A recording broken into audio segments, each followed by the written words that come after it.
നാരായണം പത്മഭുവം വസിഷ്ഠം ശക്തിം ച തത്പുത്രപരാശരം ച വ്യാസം സുഖം ഗൗഡപദം മഹാന്തം ഗോവിന്ദയോഗീന്ദ്രമദാസ്യ ശിഷ്യം ശ്രീശങ്കരാചാര്യമദാസ്യ പത്മപാദം ച ഹസ്താമലകം ച ശിഷ്യം തം ത്രോടകം വാർത്തികകാരമന്യാൻ അസ്മദ്ഗുരൂൻ സന്തതമാനതോസ്മി. ബ്രഹ്മാനന്ദം പരമസുഖദം കേവലം ജ്ഞാനമൂർത്തിം ദ്വന്ദ്വാതീതം ഗഗനസദൃശം തത്വമസ്യാദിലക്ഷ്യം ഏകം നിത്യം വിമലമചലം സർവധീ സാക്ഷിഭൂതം ഭാവാതീതം ത്രിഗുണരഹിതം സദ്ഗുരും തം നമാമി. ഭാവാതീതം ത്രിഗുണരഹിതം സദ്ഗുരും തം നമാമി. ഓം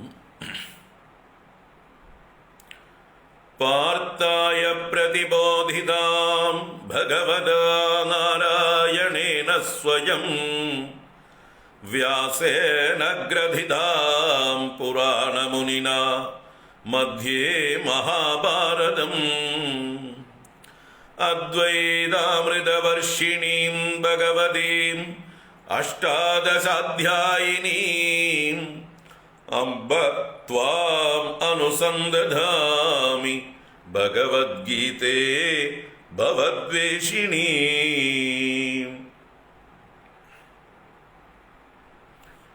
യം ബ്രഹ്മാ വരുണീന്ദ്രരുദ്രമരുതഃ സ്തുന്വന്തി ദിവ്യൈസ്തവൈഃ വേദൈഃ സാംഗപദക്രമോപനിഷദൈഃ ഗായന്തി യം സാമഗാഃ ധ്യാനാവസ്ഥിതതദ്ഗതേന മനസാ പശ്യന്തി യം യോഗിനോ യസ്യാന്തം ന വിദുഃ സുരാസുരഗണാഃ ദേവായ തസ്മൈ നമഃ.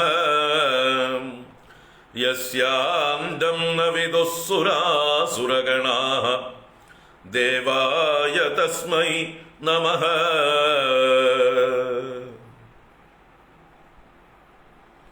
ഓം നമോ ഭഗവതേ വാസുദേവായ. ഓം ശ്രീകൃഷ്ണ പരമാത്മനേ നമഃ. ഓം നമഃ പരമർഷിഭ്യോ നമഃ പരമർഷിഭ്യഃ.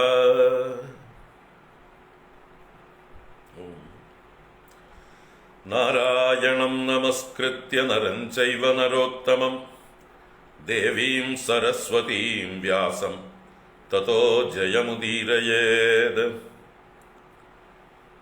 ഓം ശ്രീ ഗുരുഭ്യോ നമഃ. നാരായണ.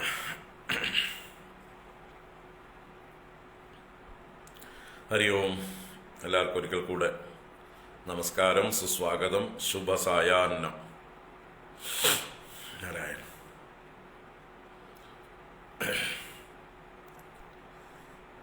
ഭഗവത്ഗീത പരമ്പര 15ാമത്തെ ക്ലാസ്സായി.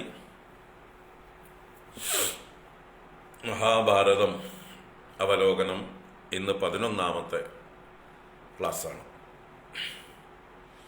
ഇന്നത്തോടുകൂടി മഹാഭാരത അവലോകനം സമർപ്പിച്ച് നാളെ ഭീഷ്മപർവത്തിലെ 25ാം അധ്യായം മുതൽക്കാണ്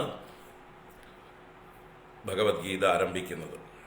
ഭീഷ്മപർവം 25 മുതൽ 42 വരെയുള്ള 18 അധ്യായങ്ങളാണ് ശ്രീമദ് ഭഗവത്ഗീത. അതിലേക്ക് പ്രവേശിക്കാം. നാളെ നല്ല ദിവസം എല്ലാം കൊണ്ടും. ഏകാദശി, ബുധനാഴ്ച, ഉത്ര നക്ഷത്രം എല്ലാം തികഞ്ഞ ദിവസമാണ്.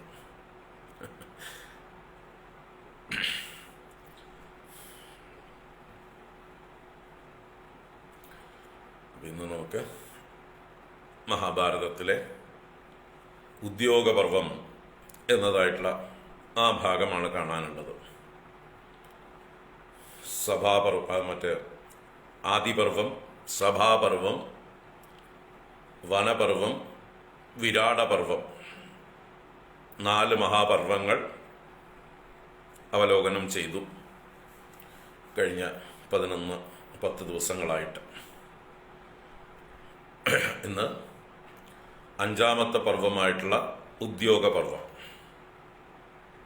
ഉദ്യോഗപർവം എന്നാൽ യുദ്ധത്തിനുള്ള ഉദ്യോഗം, ഉദ്യമം, ആരംഭം. അതുതന്നെയാണ് ഉദ്യോഗപർവം കൊണ്ട് ഉദ്ദേശിക്കുന്നത്.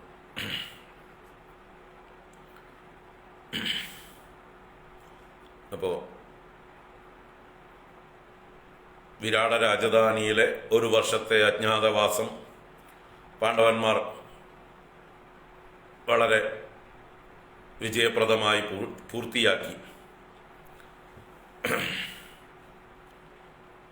അതിനുശേഷം അവരുടെ വ്യക്തിത്വങ്ങൾ അവർ വിരാട രാജാവിൻ്റെ മുമ്പിൽ അവതരിപ്പിച്ചു. ഞങ്ങൾ പാണ്ഡവന്മാരാണ്, ഇത് പാഞ്ചാലിയാണ് എന്നുള്ളതായിട്ടുള്ള 6 പേരുടെയും ഐഡന്റിറ്റി അവർ വെളിപ്പെടുത്തി. വിരാട രാജാവിന് എന്തെന്നില്ലാത്ത സന്തോഷമായി അദ്ദേഹം അവരെ ബഹുമാനിക്കുകയും വേണ്ട രീതിയിൽ സൽക്കരിക്കുകയും സ്വീകരിക്കുകയും ചെയ്തു.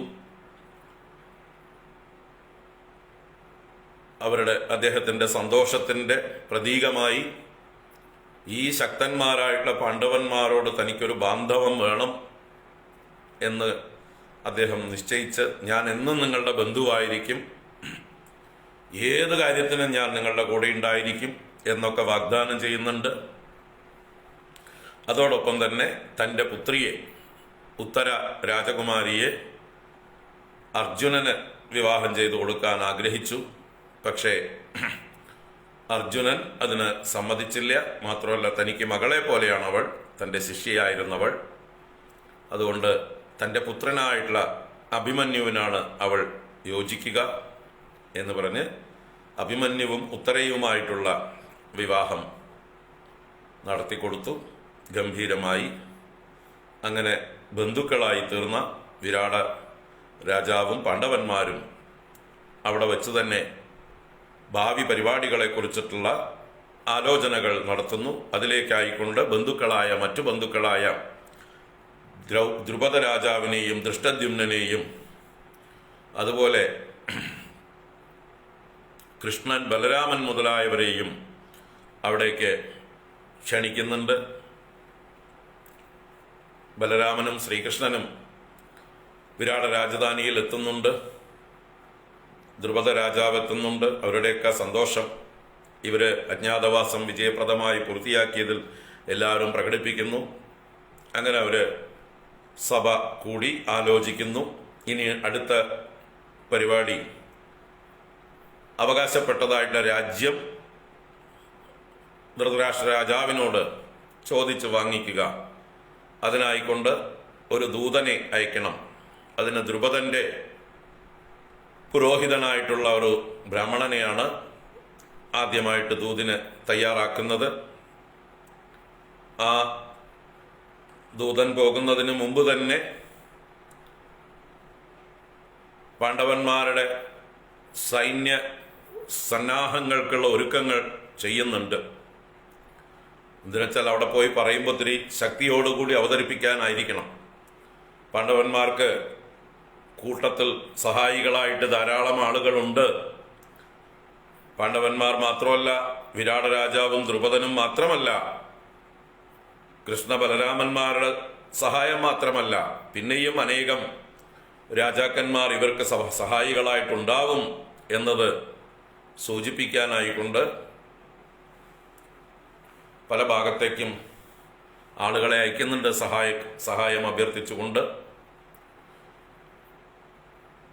അങ്ങനെ അതിൻ്റെ ഇടയ്ക്കാണ് ഈ ദ്രുപദന്റെ പുരോഹിതൻ കൗരവ രാജധാനിയിലേക്ക് ധൃതരാഷ്ട്രരെ കാണാനായി കൊണ്ടുപോകുന്നതും സന്ദേശം അറിയിക്കുന്നതും. മുഴുവൻ രാജ്യത്തിൻ്റെയും സിംഹാസനത്തിന് യുധിഷ്ഠിരൻ അർഹനാണ്. ഇനി മുഴുവൻ ഇല്ലെങ്കിലും അർദ്ധരാജ്യമെങ്കിലും തരാതെ സമ്മതിക്കുകയില്ല. ഇവർക്ക് അർഹതപ്പെട്ടതായിട്ടുള്ള അർദ്ധരാജ്യമെങ്കിലും ഇവരിൽ നിന്ന് ചൂതുകളിയിലൂടെ തട്ടിയെടുത്തതായിട്ടുള്ള ആ ഇന്ദ്രപ്രസ്ഥം എന്നുള്ള ആ സ്ഥാനമെങ്കിലും തിരിച്ചു കിട്ടണം എന്നുള്ള ദൂതാണ് ഈ ദൂതൻ ചെന്ന് പറയുന്നത്. ആ സഭയിൽ ദുര്യോധനനും കർണനും ദുശാസനനും എല്ലാം ഈ ദൂതനെ അപമാനിക്കും പോലെ പെരുമാറി പറഞ്ഞു വിടുന്നു. ഇപ്പം യുദ്ധം അനിവാര്യമായിരിക്കും എന്ന് ആ ദൂതൻ പ്രഖ്യാപിച്ചിട്ടാണ് വരണത്.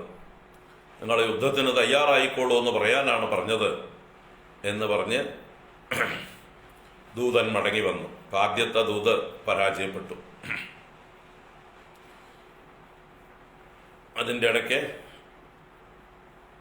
ഇവര് പല രാജാക്കന്മാരെയും പരസ്പരം രണ്ടു കൂട്ടരും സഹായം അഭ്യർത്ഥിച്ചുകൊണ്ട് ദുര്യോധനന്റെ നേതൃത്വത്തിലും പല രാജ്യത്തും ചെല്ലുന്നുണ്ട്. ഇവരും പാണ്ഡവന്മാരും എല്ലാ രാജ്യത്തും ചെന്ന് അവർക്ക് സഹായികളായിട്ടുള്ള ആളുകളെ സമാഹരിക്കുന്നുണ്ട്. ആ കൂട്ടത്തിലാണ് ദ്വാരകയിലേക്ക് ദുര്യോധനനും അർജുനനും ചെല്ലുന്നതും ശ്രീകൃഷ്ണ ഭഗവാൻ ഉറക്കം നടിച്ച് കിടക്കുന്നതും പിന്നീട് ഉണർന്നപ്പോൾ ആദ്യം അർജുനനെ കാണുന്നതും എന്താണ് വന്ന കാര്യം,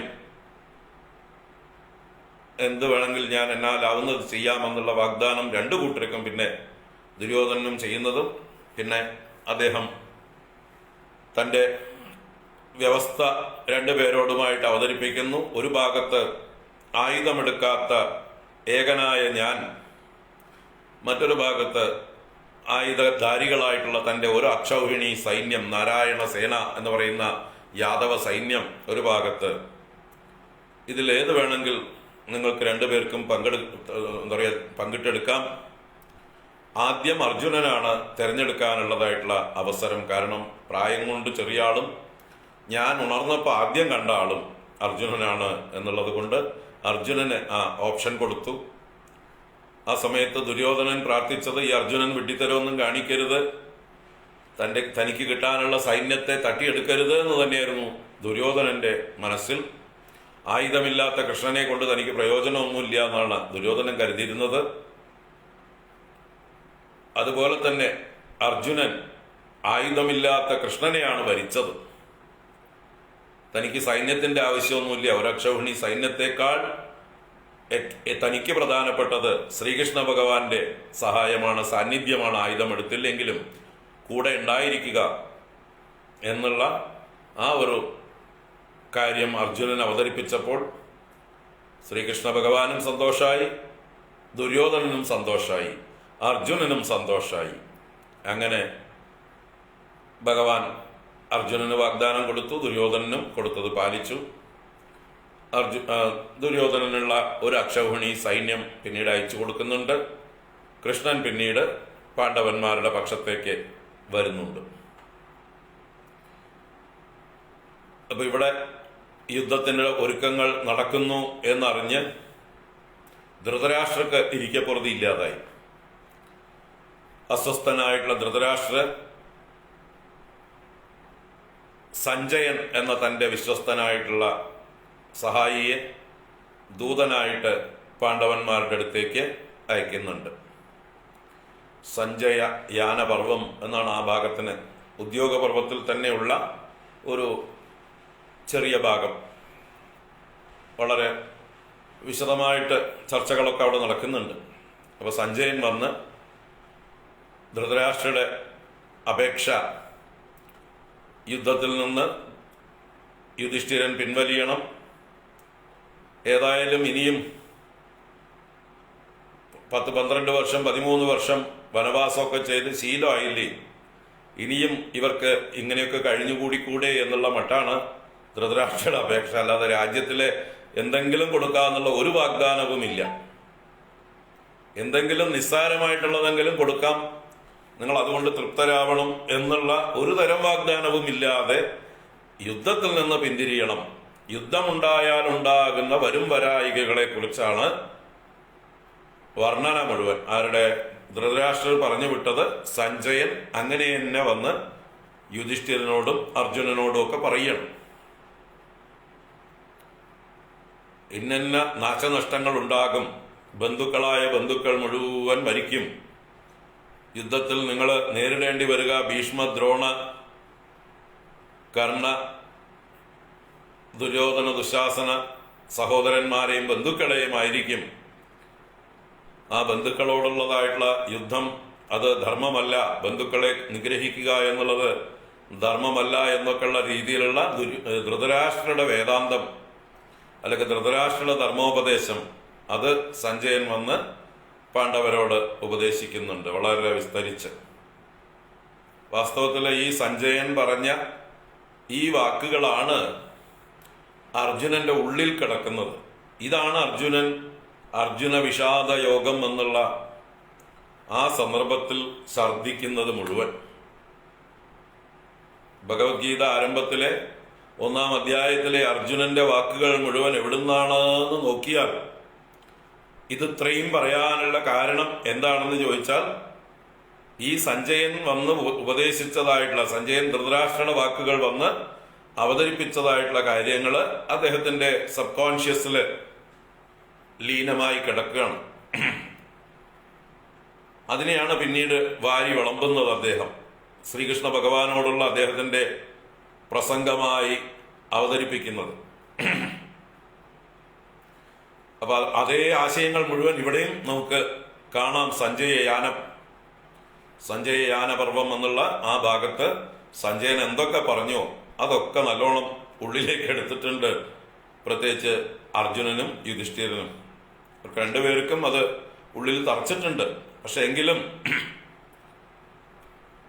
മറുപടി നല്ല കണക്കിൽ കൊടുത്തിട്ടുണ്ട്. യുദ്ധത്തിൽ നിന്ന് പിന്തിരിയുന്നില്ല എന്നുള്ള രീതിയിൽ തന്നെയുള്ള മറുപടി തന്നെയാണ്.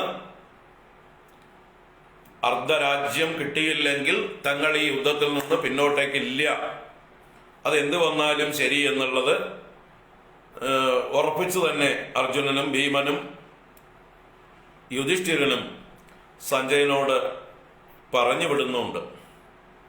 അങ്ങനെ തിരിച്ച് സഞ്ജയൻ ധൃതരാഷ്ട്രടുത്ത് എത്തുന്നത് വളരെ കോപിച്ചുകൊണ്ടാണ്. ധൃതരാഷ്ട്ര ആകാംക്ഷാഭരിതനായി പാണ്ഡവന്മാരെന്ത് പറഞ്ഞു, താൻ പറഞ്ഞതനുസരിച്ചു. അവര് മര്യാദക്കാരാണ് പാണ്ഡവന്മാര്. തൻ്റെ മക്കളെക്കാൾ വിശ്വാസം പാണ്ഡവന്മാരെയാണ് ധൃതരാഷ്ട്രക്ക്. തൻ്റെ മക്കൾ പറഞ്ഞാൽ കേൾക്കില്ല, പക്ഷെ യുധിഷ്ഠിരൻ പറഞ്ഞാൽ കേൾക്കും.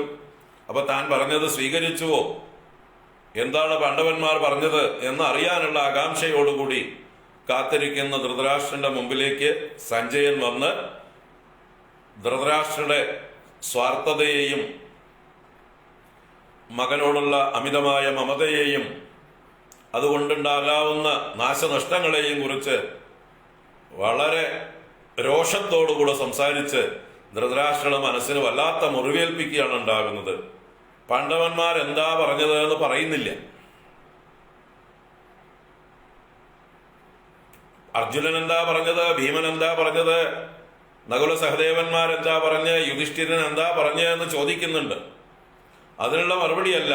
സഞ്ജയന്റെ അഭിപ്രായം നല്ല പോലെ വെച്ച് വിളമ്പുണ്ട്. കിട്ടിയ അവസരത്തില് തന്റെ ബോസിനെ നല്ലോണം ശാസിക്കുന്നുണ്ട്. എന്നിട്ട് എല്ലാ വരുംവരായികളും അനുഭവിച്ചോളൂ എന്നുള്ള മട്ടിൽ പറഞ്ഞ് പാണ്ഡവന്മാരെന്താ പറഞ്ഞു എന്നുള്ളത് നാളെ ഞാൻ സഭയിൽ പറഞ്ഞോളാം എന്ന് പറഞ്ഞ് രാത്രി സഞ്ജയൻ ഇതുവരെ അങ്ങനെ ദേഷ്യപ്പെട്ടിട്ടില്ല തന്റെ സ്വാമിയോട്. സഞ്ജയന്റെ സ്വാമിയാണ് ധൃതരാഷ്ട്രൻ. സഞ്ജയന്റെ കൈപിടിച്ചാണ് എല്ലായിടത്തും നടക്കുക ധൃതരാഷ്ട്രൻ. ധൃതരാഷ്ട്രയുടെ കണ്ണുകളാണ് സഞ്ജയൻ. വളരെ നല്ലൊരാളാണ് സഞ്ജയൻ. പക്ഷെ അദ്ദേഹം ഇപ്പൊ ഇവിടെ വളരെ ഭത്സിച്ച് സംസാരിച്ച് ഇറങ്ങി അങ്ങോട്ട് പോയി. സസ്പെൻസ് വെച്ചു. നാളെ സഭയിൽ പറഞ്ഞോളാം പാണ്ഡവന്മാർ പറഞ്ഞത് എന്ന് പറഞ്ഞിട്ടാ പോയത്. അങ്ങനെ സഞ്ജയൻ പോയതിനു ശേഷം നമ്മുടെ ധൃതരാഷ്ട്രക്ക് ഉറക്കമില്ല. അങ്ങനെ ഉറക്കമില്ലാത്ത അദ്ദേഹം നിവൃത്തിയില്ലാതെ, ഉറക്കം വരാതെ വിതുരർക്ക് ആളെ അയക്കുകയാണ്. വിതുരനെ ക്ഷണിക്കൂ, വിതുരനിൽ നിന്ന് എനിക്ക് കാര്യങ്ങൾ, ധർമ്മോപദേശം കേൾക്കണം, ഒരുപാട് കാര്യങ്ങൾ എനിക്ക്, വിതുരന്റെ സാന്നിധ്യം എനിക്ക് ആശ്വാസം നൽകുന്നതാണ്, വിതുരനെ വരാൻ പറയൂ എന്ന് ആളെ അയച്ച് വിതുരനെ വരുത്തുകയാണ്. ഈ ഒരു പർവമാണ് പ്രജാകര പർവം എന്ന് ഈ ഭാഗത്തൊരു കുറെ ഭാഗം. ഉദ്യോഗപർവത്തിന്റെ ഉള്ളിലുള്ള അവാന്തര പർവം, അതിലൊന്നാണ് പ്രജാകര പർവം.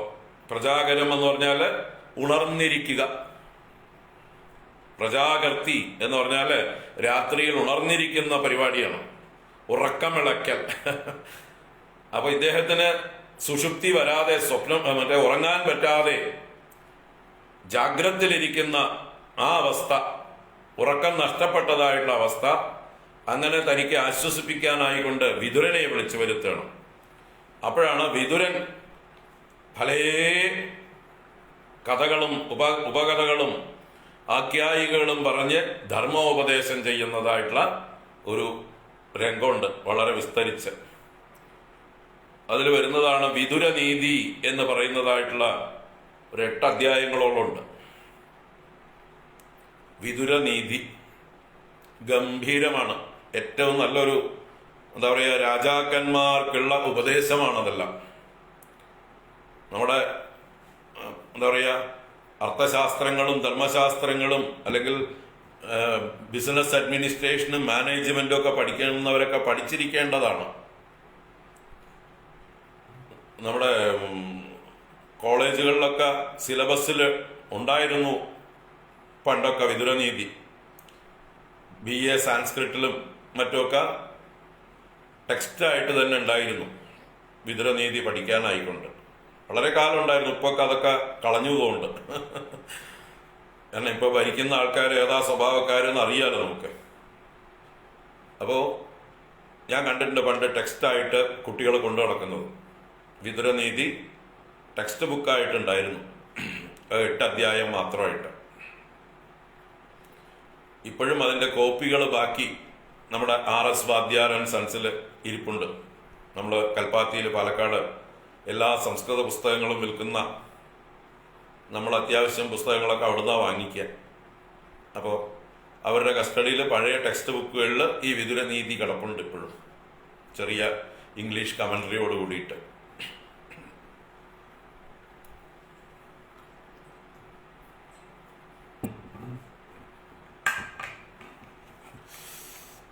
ഒരു വിതുരന്റെ ഭഗവത്ഗീത എന്ന് പറയാൻ പോണെങ്കിൽ, വിതുരന്റെ ഗീത.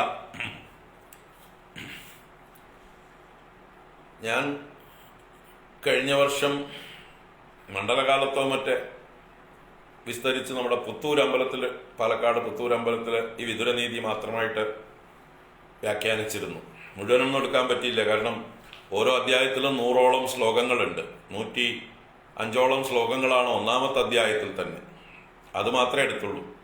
ഒരു അധ്യായം എടുക്കുമ്പോൾ തന്നെ കുറേ ആയി, ഒരുപാട് ആശയങ്ങൾ. അതിൻ്റെ തന്നെ പിന്നെയും ആവർത്തനവും എലാബറേഷനുമാണ് മറ്റധ്യായങ്ങളിലൊക്കെ. കാരണം കാര്യമായിട്ടുള്ളതൊക്കെ ഒന്നാം അധ്യായത്തിൽ തന്നെ ഉണ്ട്.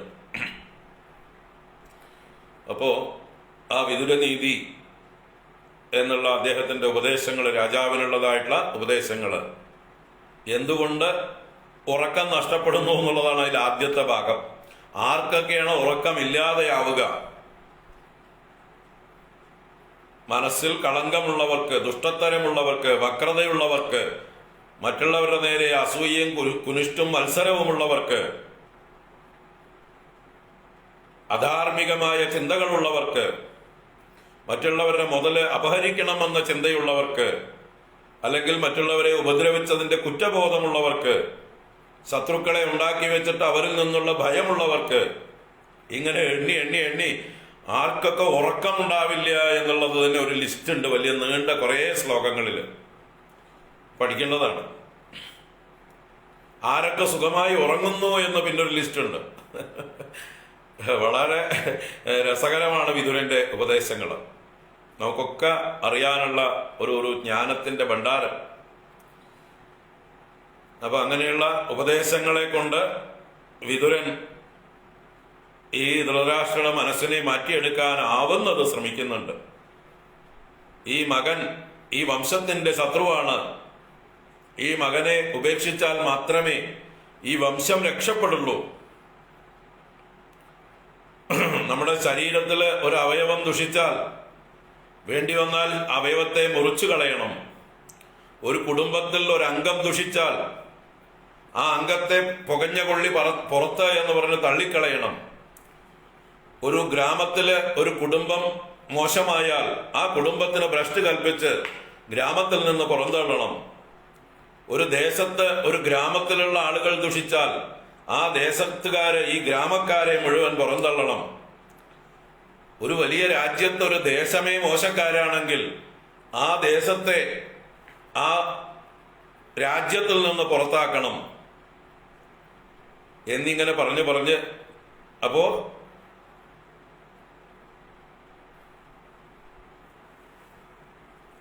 നമ്മുടെ ശരീരത്തിലെ അവയവം ദുഷിച്ചാൽ മുറിച്ചു കളയും പോലെ ഈ വംശത്തിന്റെ നാശകാരണമായ ഈ ദുര്യോധനനെ പുറത്താക്കിയാലല്ലാതെ അങ്ങക്ക് രക്ഷയില്ല.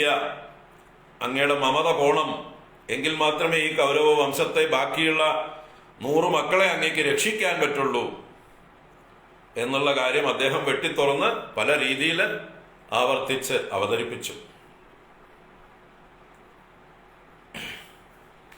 ഇത് നമ്മുടെ ദുര്യോധനും ദുശാസനും കർണനും കേട്ടോണ്ട് വരികയും ചെറിയച്ഛനോട് കോപിക്കുകയും ചെറിയച്ഛനെ പുറത്തു പോകാൻ പറയുകയും ചെയ്യുന്നതായിട്ടുള്ള രംഗമൊക്കെ ഉണ്ട്. അങ്ങനെയാണ് വിതുരൻ തീർത്ഥയാത്രയ്ക്ക് പോകുന്നത്. അദ്ദേഹം തീർത്ഥയാത്രയ്ക്ക് പോകുന്ന വഴി സനൽ സുജാത മഹർഷിയെ, സനൽകുമാരൻ, സനകൻ, സനന്ദൻ, സനാതനൻ, സനൽകുമാരൻ എന്നുള്ള 4 പേരുണ്ടല്ലോ. അവരിൽ സനൽകുമാരൻ എന്ന സനൽ സുജാതനെ ജ്യേഷ്ഠനെ ഉപദേശിക്കാനായിക്കൊണ്ട് അയക്കുന്നുണ്ട്. വീണ്ടും അതേ രാത്രിയിൽ തന്നെ ആ സനൽകുമാര മഹർഷി വന്ന് ധൃതരാഷ്ട്രക്ക് ഉപദേശിക്കുന്ന ജീവിത ലക്ഷ്യത്തെക്കുറിച്ചിട്ടുള്ളതായിട്ടുള്ള ഉപദേശമാണ് സനൽ സുജാതീയം എന്ന് പറയുന്നതായിട്ടുള്ള ഉപദേശം. അതും ഈ പ്രജാകര പർവ്വത്തിലാണ് സനൽ സുജാതീയം. സനൽകുമാര മഹർഷിയുടെ ഉപദേശങ്ങൾ, താത്വികമായിട്ടുള്ള ഉപദേശങ്ങൾ, മനുഷ്യ ജീവിത ലക്ഷ്യവും അതിന് ചെയ്യേണ്ടതായിട്ടുള്ള കാര്യങ്ങളും ജീവിക്കേണ്ട രീതിയും ആ ആധ്യാത്മിക ജീവിതത്തിന്റെ പ്രാധാന്യവും ഭൗതിക ജീവിതത്തിന്റെ നിസ്സാരതയും നശ്വരതയും, ഭൗതികമായിട്ടുള്ള ലക്ഷ്യങ്ങൾക്ക് വേണ്ടിയിട്ടാവരുത് മനുഷ്യന്റെ ജീവിതം, ആത്മീയ ശ്രേയസ്സിന് വേണ്ടിയിട്ടുള്ളതാണ് ജീവിതം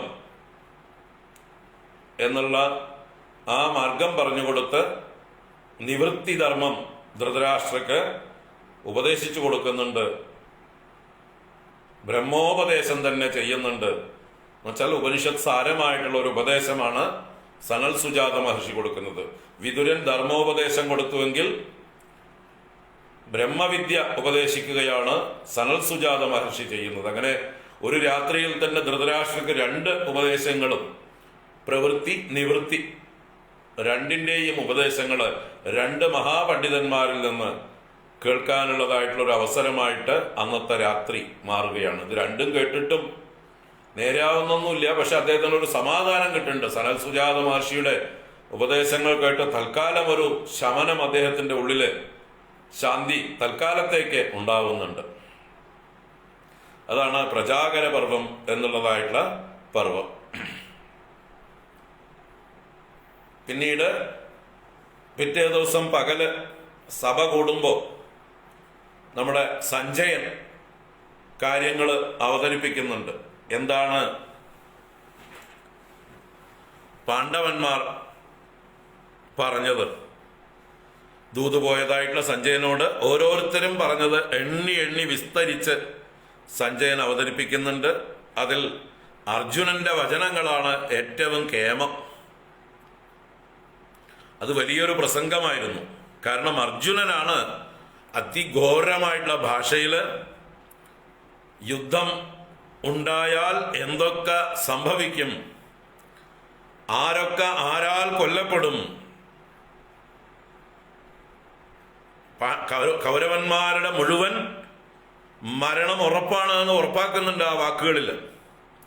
നിങ്ങൾ ഇത്രയും കാലം ചെയ്ത എല്ലാ കൊള്ളരുതായ്മകളുടെയും ഫലം ഒന്നിച്ചനുഭവിക്കുന്നതായിട്ടുള്ള ഒരവസ്ഥയായിരിക്കും യുദ്ധമുണ്ടാവുകയാണെങ്കിൽ. നിങ്ങൾ ചെയ്തതായിട്ടുള്ള ഇന്ന അധർമ്മങ്ങൾക്ക്, പാപങ്ങൾക്ക് എണ്ണി എണ്ണി ഞങ്ങൾ പ്രതികാരം ചെയ്യും എന്നുള്ള അർജുനന്റെ ശരിയായ ഭീഷണി, ശരിക്കുള്ള ഭീഷണി, അത് അർജുനന്റെ വാക്കുകളാണ്. അതൊന്ന് വിസ്തരിച്ച് പഠിച്ചു കഴിഞ്ഞാൽ അതേ അർജുനനാണോ ഈ വിഷാദ യോഗത്തില് ഇങ്ങനെ പറയുന്നത് എന്ന് തോന്നും. അപ്പൊ അതേ അർജുനൻ ഇങ്ങനെ പറയാൻ പറ്റുമോ എന്നും നമുക്ക് തോന്നും. മനസ്സിലാവുണ്ടോ? അപ്പൊ ഇത് രണ്ടും കണ്ട ആളാണ് ആര്? കൃഷ്ണൻ. കൃഷ്ണന്റെ സാന്നിധ്യത്തിലാണ് അർജുനൻ സഞ്ജയനോട്, കൃഷ്ണന്റെ അനുവാദത്തോട് കൂടിയിട്ടാണ് സഞ്ജയനോട് ഇത്രയും പറഞ്ഞു വിട്ടിരിക്കുന്നത്. അപ്പൊ ഇത്രയും കേട്ട കൃഷ്ണന് അറിഞ്ഞൂടെ അർജുനന്റെ ഉള്ളിൽ തിളച്ചു മറിയുന്നത് എന്താണെന്ന്? ഈ പ്രതികാരം തിളച്ചു മറിയുന്ന ക്ഷത്രിയ വീരനായിട്ടുള്ള അർജുനന് സന്യസിക്കാനുള്ള അർഹതയുണ്ടോ? നിങ്ങൾ തന്നെ പറയൂ. അദ്ദേഹം സന്യസിച്ചു പോകാനാണ് ഭഗവത്ഗീത പ്രാരംഭത്തിൽ ആവശ്യപ്പെടുന്നത്, അല്ലേ? ഗുരുന ഹത്വാ ഹി മഹാനുഭാവാൻ ശ്രേയോ ഭോക്തും ഭൈക്ഷ്യമപീഹ ലോകേ ഹത്വാർത്ഥകാമാംസ്തു ഗുരൂനിഹൈവ ഭുഞ്ജീയ ഭോഗാൻ രുധിരപ്രദിഗ്ധാൻ. ഈ മഹാനുഭാവന്മാരായ ഗുരുക്കന്മാരെ, ഭീഷ്മദ്രോണാദികളെ കൊല്ലാതെ ഭിക്ഷാടനം ചെയ്യുന്നതാണ് എനിക്ക് ശ്രേയസ്കരമെന്ന് തോന്നുന്നു എന്ന് പ്രഖ്യാപിക്കുന്ന ആ അർജുനന്റെ ഒരു മനോനില ഒരു കൺഫ്യൂസ്ഡ് ആയിട്ടുള്ള മനോനിലയാണ്. അല്ലാതെ അദ്ദേഹത്തിന്റെ ഉള്ളിൽ നിന്ന് ശരിക്കുമുള്ളതായിട്ടുള്ള ബുദ്ധിപൂർവമുള്ള വാക്കുകളല്ല. ആ മൗഢ്യത്തിൽ നിന്ന് വരുന്ന വാക്കുകളാണ്, മൂഢതയിൽ നിന്ന്, മമതയിൽ നിന്ന്. സഞ്ജയൻ പറഞ്ഞ ആ വാക്കുകളാണ് അദ്ദേഹം ഛർദ്ദിക്കുന്നത് ഇവിടെ. അത് ഇത് രണ്ടും കൂടി കൂട്ടി വായിച്ചാലേ നമുക്കത് കാണുള്ളൂ. ഈ അർജുനന്റെ ഈ യാനസന്ധി പർവം എന്ന് പറയുന്ന ഈ ഭാഗത്തുള്ള അർജുനന്റെ വാക്കുകൾ എത്ര തീക്ഷ്ണങ്ങളായിട്ടുള്ള വാക്കുകളാണ്, എത്ര പ്രതികാര ബുദ്ധിയോടുകൂടിയിട്ടുള്ള വാക്കുകളാണ്. ആ സഭയിലുള്ളവരൊക്കെ ഞെട്ടിത്തരിക്കുന്ന വാക്കുകളാണ്. ധൃതരാഷ്ട്രൻ ഞെട്ടിത്തരിക്കുന്നുണ്ട് ഓരോ വാക്കുകളും കേട്ടിട്ട്. കൗരവന്മാര് രോഷം കൊണ്ട് തിളച്ചു മറിയുന്നുണ്ട്. അത്രയും ഭയങ്കരമായിട്ടുള്ള ഭാഷയാണ് അർജുനൻ ഉപയോഗിച്ചിട്ടുള്ളത്. നിങ്ങൾ നേരിടേണ്ടി വരിക ഇന്നന്ന ദുരിതങ്ങളായിരിക്കും, ദുരന്തങ്ങളായിരിക്കും, സർവനാശമായിരിക്കും എന്ന് ഭീഷണിപ്പെടുത്തുന്നതായിട്ടുള്ള അർജുനന്റെ വാക്കുകൾ സഭയിൽ ഈ സഞ്ജയൻ അവതരിപ്പിക്കുന്നത്. ഭീമൻ എന്ത് പറഞ്ഞു ചോദിച്ചതിനും അത് തന്നെയാ മറുപടി. യുധിഷ്ഠിരൻ എന്ത് പറഞ്ഞു അതും ചോദിക്കേണ്ടത് ധൃതരാഷ്ട്ര. യുധിഷ്ഠിരനെങ്കിലും ഒരു കോംപ്രമൈസിന് തയ്യാറാണോ എന്ന്. യുധിഷ്ഠിരനും പറഞ്ഞു യുദ്ധത്തിൽ നിന്ന് പിന്നോട്ടില്ല എന്ന്. പാതി രാജ്യം കിട്ടിയില്ലെങ്കിൽ യുദ്ധം ഉറപ്പാണ്, യുദ്ധം ചെയ്തു കഴിഞ്ഞാൽ സർവനാശമായിരിക്കും ഫലം എന്നുള്ളതും അത് യുധിഷ്ഠിരൻ പറഞ്ഞതും നകുല സഹദേവന്മാർ പറഞ്ഞതും എല്ലാം സഞ്ജയൻ അവതരിപ്പിക്കുകയാണ്.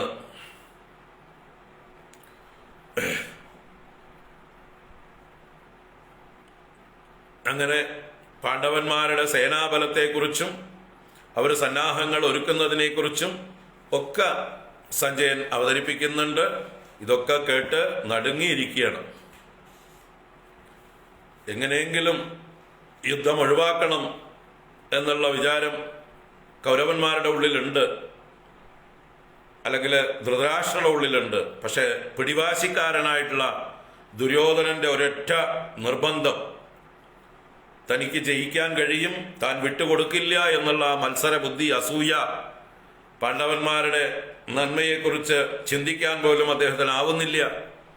അങ്ങനെയുള്ള ഒരു ദുഷ്ടത്തരം കൊണ്ടാണ് ഈ യുദ്ധം പാണ്ഡവന്മാരുടെ മേലെ അടിച്ചേൽപ്പിച്ചതാണ്. വാസ്തവത്തിൽ അവരെല്ലാ അവസരവും കൊടുത്തു. ഇനി ഇതിനു ശേഷമാണ് ഭഗവത് യാന പർവം എന്ന് പറഞ്ഞൊരു ഭാഗമുണ്ട്. അതാണ് ഭഗവാൻ ദൂത് പോകുന്ന ഭാഗം. പാണ്ഡവന്മാർക്ക് വേണ്ടി ഒന്നുകൂടെ അവസാന ശ്രമം നടത്താൻ ഭഗവാൻ തയ്യാറാവുന്നുണ്ട്. ഭഗവാൻ അറിയാം ഇത് ഒഴിവാവില്ല എന്നുള്ളത്. സർവജ്ഞനായിട്ടുള്ള ഭഗവാൻ അറിയാതിരിക്കുമോ? ഭഗവാന്റെ അവതാരം തന്നെ എന്തിനുള്ളതാണ്? ഭൂമിയുടെ ഭാരം ഇല്ലാതാക്കാനാണ്, ദുഷ്ടന്മാരെ ഉന്മൂലനം ചെയ്യാനാണ്. എങ്കിലും നാളെ ലോകം കുറ്റപ്പെടുത്താൻ പാടില്ല. എന്നാലും ആ ശ്രീകൃഷ്ണൻ ഇതിലൊന്ന് ഇടപെട്ട് മധ്യസ്ഥത വഹിച്ചിരുന്നെങ്കിൽ യുദ്ധം ഒഴിവാകുമായിരുന്നു എന്ന് ഭാവിയിൽ ആരും പറയാൻ ഇടകൊടുക്കാതിരിക്കാൻ ഭഗവാൻ തൻ്റെ പരിശ്രമം തന്നാലാവുന്നത് ചെയ്യുന്നുണ്ട്. ഇപ്പൊ ഭഗവാൻ യുധിഷ്ഠിരന്റെ നിർദ്ദേശപ്രകാരം കൗരവ സഭയിലേക്ക് ദൂതനായി കൊണ്ട് ഒരുങ്ങുകയാണ്. ഇവർക്ക് പറയാനുള്ളതൊക്കെ ഓരോരുത്തരും പറഞ്ഞയക്കുമ്പോൾ നമ്മുടെ പാഞ്ചാലി ഭഗവാനെ രഹസ്യമായി കാണുന്നുണ്ട്. പാഞ്ചാലി മാത്രം ഭഗവാനോട് പറയും, ഒരു വിട്ടുവീഴ്ചയും വേണ്ട, യുദ്ധം വേണം. പാഞ്ചാലിക്ക് യുദ്ധം ഒഴിവാക്കാനാവില്ല. കാരണം പാഞ്ചാലിക്ക് തൻ്റെ നഷ്ടപ്പെട്ട മാനം തിരിച്ചു കിട്ടണമെങ്കിൽ തൻ്റെ ഭർത്താക്കന്മാർ ഇവരോട് പ്രതികാരം ചെയ്തേ പറ്റൂ. തൻ്റെ തലമുടി കെട്ടണമെങ്കിൽ ദുശാസനന്റെ രക്തം വേണം. തന്നെ അപമാനിച്ചതായിട്ടുള്ള ദുര്യോധനന്റെ തുടയടിച്ച് പൊട്ടിക്കണം. നഗ്നമായ തുട കാണിച്ച് ഈ തുടയിൽ വന്നിരിക്കാൻ പറഞ്ഞതായിട്ടുള്ള ആ ദുര്യോധനന്റെ തുടയടിച്ച് പൊട്ടിക്കും ഭീമസേനൻ എന്ന് പറഞ്ഞിട്ടുള്ള ആ വാക്കുകൾ സത്യമാക്കി തീർക്കണം പാഞ്ചാലിക്ക്. അപ്പൊ പാഞ്ചാലി ഭഗവാനോട് പറയുന്നുണ്ട്, ഈ എന്തു ചെയ്താലും യുദ്ധത്തിൽ നിന്ന് പിന്തിരിയരുത്, അതിനുള്ള രീതിയിലായിരിക്കണം പോയിട്ട് വരണത് എന്ന് പറയുമ്പോൾ ഭഗവാൻ ചിരിച്ചോണ്ട് അതൊക്കെ അങ്ങനെ തന്നെ നടക്കുള്ളൂ എന്നുള്ളത് സൂചിപ്പിച്ചുകൊണ്ട് ഭഗവാൻ പോകുന്നത്. അങ്ങനെ ഭഗവാൻ പോകുന്നതും അതിൻ്റെ ഇടയ്ക്ക് ധൃതരാഷ്ട്രരോട് സഞ്ജയൻ ശ്രീകൃഷ്ണ ഭഗവാന്റെ മഹിമ വർണ്ണിക്കുന്ന കുറേ അധ്യായങ്ങളുണ്ട്. പാണ്ഡവന്മാരുടെ കൂടെ ശ്രീകൃഷ്ണനുണ്ട്. ആ ശ്രീകൃഷ്ണന്റെ മഹിമ എന്താണ് എന്ന് എണ്ണി എണ്ണി എണ്ണി എണ്ണി വർണ്ണിക്കുന്നതായിട്ടുള്ള ഒരു കുറേ അധ്യായങ്ങൾ കൃഷ്ണ മാഹാത്മ്യം സഞ്ജയന്റെ വാക്കുകളിൽ ധൃതരാഷ്ട്രർ ശ്രവിക്കുന്നുണ്ട്. അപ്പോൾ ധൃതരാഷ്ട്രയുടെ ഉള്ളിൽ ഒന്നുകൂടെ പാണ്ഡവന്മാരെ കുറിച്ചിട്ടുള്ള ബഹുമാനവും ഭയവും വർദ്ധിക്കുന്നുണ്ട്. എങ്ങനെയെങ്കിലും യുദ്ധം ഒഴിവാക്കണം എന്നുള്ള ചിന്ത ധൃതരാഷ്ട്രയുടെ ഉള്ളിലുണ്ട്. പക്ഷേ മകന്റെ മുമ്പിൽ വരുമ്പോൾ എന്താ പറയുക, നമ്മള് നാടൻ ചൊല്ലുപോലെ സായിപ്പിനെ കാണുമ്പോൾ കവാത്ത് മറക്കും എന്ന് പറയും പോലെ മകന്റെ മുമ്പിൽ നിസ്സഹായനായി പോവുകയാണ് മമത കൊണ്ട്. അങ്ങനെ ആ ഭഗവാനെ കാണാനുള്ള കൊതി പോലും ധൃതരാഷ്ട്രയുടെ ഉള്ളില് ഉണ്ടാവുന്നുണ്ട്. അതുപോലെയാണ് സഞ്ജയൻ ശ്രീകൃഷ്ണ ഭഗവാന്റെ മഹിമ ധൃതരാഷ്ട്രക്ക് വർണ്ണിച്ചു കൊടുക്കുന്നത്. ഭഗവാനെ കാണാൻ കൊതിക്കുന്ന ധൃതരാഷ്ട്രയെ കാണാം. അത് കഴിഞ്ഞ് ഭഗവാൻ ഹസ്തിനപുരത്തിൽ എത്തുന്നതും ദുര്യോധനൻ ഭഗവാനെ അപമാനിക്കാനുള്ള എല്ലാ ഒരുക്കങ്ങളും എല്ലാ ആജ്ഞകളും ചെയ്യുന്നതും ഭഗവാനെ തൻ്റെ ഗൃഹത്തിലേക്ക് ദുര്യോധനൻ ക്ഷണിക്കുകയും ചെയ്യുന്നുണ്ട് അപമാനിക്കാൻ വേണ്ടി. എന്നിട്ടും ഭഗവാൻ ദുര്യോധന ഗൃഹത്തിൽ പോകുന്നില്ല, വിതുരന്റെ ഗൃഹത്തിലാണ് ചെന്ന് ആതിഥ്യം സ്വീകരിക്കുന്നത്.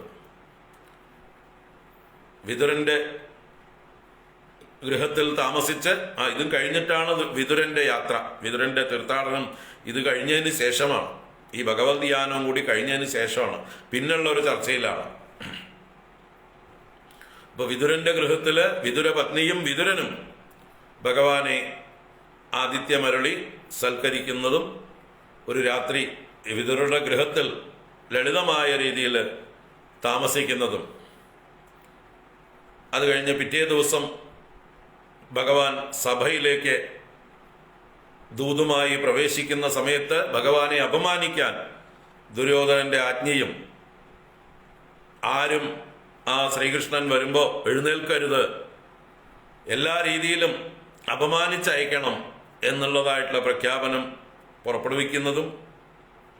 പക്ഷേ ഭഗവാൻ വരുന്നത് ദൂരത്തുനിന്ന് തന്നെ കണ്ടപ്പോൾ ഭഗവാന്റെ തേജസ്സിന്റെ മുമ്പിൽ, പ്രഭാവത്തിന്റെ മുമ്പിൽ ആദ്യം എഴുന്നേൽക്കുന്നത് ദുര്യോധനനാണ്. ദുര്യോധനൻ എഴുന്നേറ്റ് കഴിഞ്ഞപ്പോൾ പിന്നെ ബാക്കി ആർക്കും നോക്കേണ്ട കാര്യമില്ല. എല്ലാവരും എഴുന്നേറ്റ് ഭഗവാനെ സ്വാഗതം ചെയ്യുന്നതും വരവേൽക്കുന്നതും ഭഗവാൻ ധൃതരാഷ്ട്രയെ മുൻനിർത്തിക്കൊണ്ട് ഭീഷ്മ, ദ്രോണ, കർണ, ശല്യ, വ്യാസ, കണ്വൻ, പരശുരാമൻ മുതലായിട്ടുള്ള ആളുകളൊക്കെ ആ സഭയിൽ എത്തിയിട്ടുണ്ടപ്പോഴേക്കും വലിയ വലിയ പണ്ഡിതന്മാരായിട്ടുള്ള മഹാത്മാക്കളൊക്കെ ആ സഭയിൽ വന്നു ചേർന്നു. ഭഗവാൻ യാനം ചെയ്യുന്ന ഭഗവാന്റെ ദൂത് കേൾക്കാനും ഒക്കെ ആയിട്ട് ഒരുപാട് മഹാത്മാക്കൾ വന്നു ചേർന്ന സഭയായിരുന്നു അത്.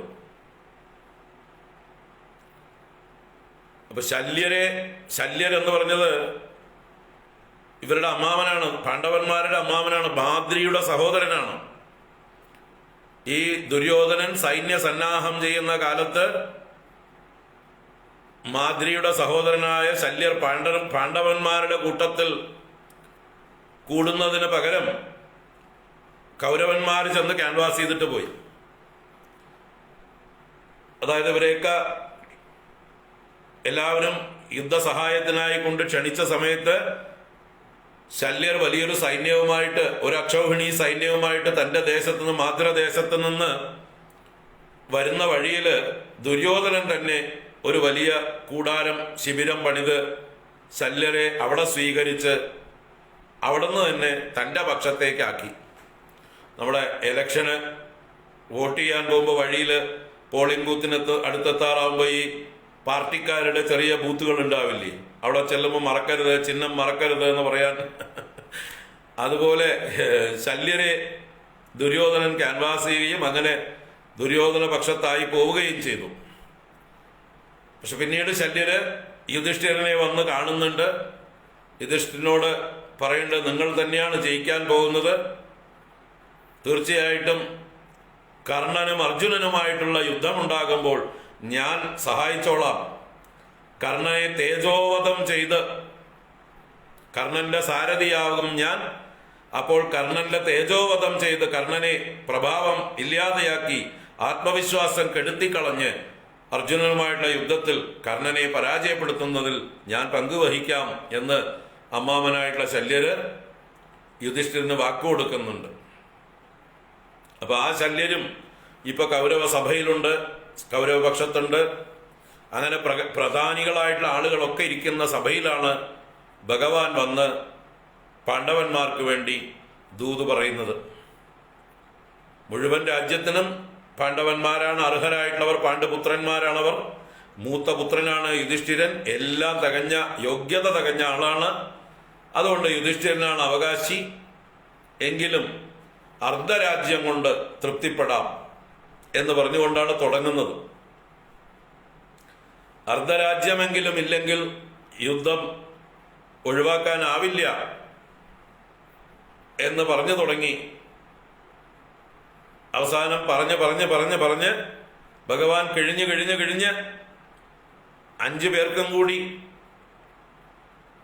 ഒരു ദേശം, ഒരു ഗ്രാമം, 5 പേർക്കും കൂടി ഒരു ഗൃഹം പോലും കൊടുക്കാൻ തയ്യാറല്ല എന്ന് ദുര്യോധനൻ പൂർണ്ണമായിട്ട് നിഷേധിക്കുകയും ഭഗവാനെ പ്രകോപിപ്പിക്കുകയും ചെയ്യുന്നതായിട്ടുള്ള രംഗങ്ങൾ. ഒരു ഗൃഹം പോയിട്ട് സൂചി കുത്താനുള്ളതായിട്ടുള്ള ഭൂമി പോലും പാണ്ഡവന്മാർക്ക് ഞാൻ കൊടുക്കില്ല എന്ന് ദുര്യോധനൻ പ്രഖ്യാപിക്കുകയും, അപ്പോ ഭഗവാൻ കൗരവന്മാരെ ഭീഷണിപ്പെടുത്തുകയും വെല്ലുവിളിക്കുകയും ചെയ്യുന്നുണ്ട്. തീർച്ചയായിട്ടും നിങ്ങളുടെ നാശമാണ് നിങ്ങൾ കാണാൻ പോകുന്നത്. ഈ യുദ്ധത്തിൽ നിങ്ങൾ സർവനാശം വരുത്തി വെക്കും എന്നുള്ളത് പ്രഖ്യാപിച്ചതായിട്ടുള്ള സമയത്ത് ഭഗവാനെ, ശ്രീകൃഷ്ണനെ പിടിച്ചു കെട്ടാനായിക്കൊണ്ട് ദുര്യോധനൻ ആജ്ഞാപിക്കുകയും ഭഗവാൻ തന്റെ വിശ്വരൂപം പ്രകടിപ്പിക്കുകയും ആ വിശ്വരൂപം കണ്ട് ദുര്യോധനാദികൾ ഭയന്ന് മോഹാലസ്യം പ്രാപിക്കുകയും, ധൃതരാഷ്ട്ര അടക്കം ഭഗവാന്റെ വിശ്വരൂപം കണ്ടു. കണ്ണു കാണാത്ത ധൃതരാഷ്ട്രൻ ഭഗവാന്റെ അനുഗ്രഹം കൊണ്ട് ഭഗവാനെ കാണണം എന്നുള്ള കൊതിയുണ്ടായിരുന്ന ധൃതരാഷ്ട്രക്ക് ഭഗവാന്റെ ആ വിശ്വരൂപം കാണാൻ കഴിഞ്ഞു. അങ്ങനെ ആ സഭയിലുണ്ടായിരുന്നവരെല്ലാം ഭഗവാന്റെ വിശ്വരൂപം കണ്ട് ഭയപ്പെടേണ്ടവർ ഭയപ്പെട്ടു, ബഹുമാനിക്കേണ്ടവർ ബഹുമാനിച്ചു.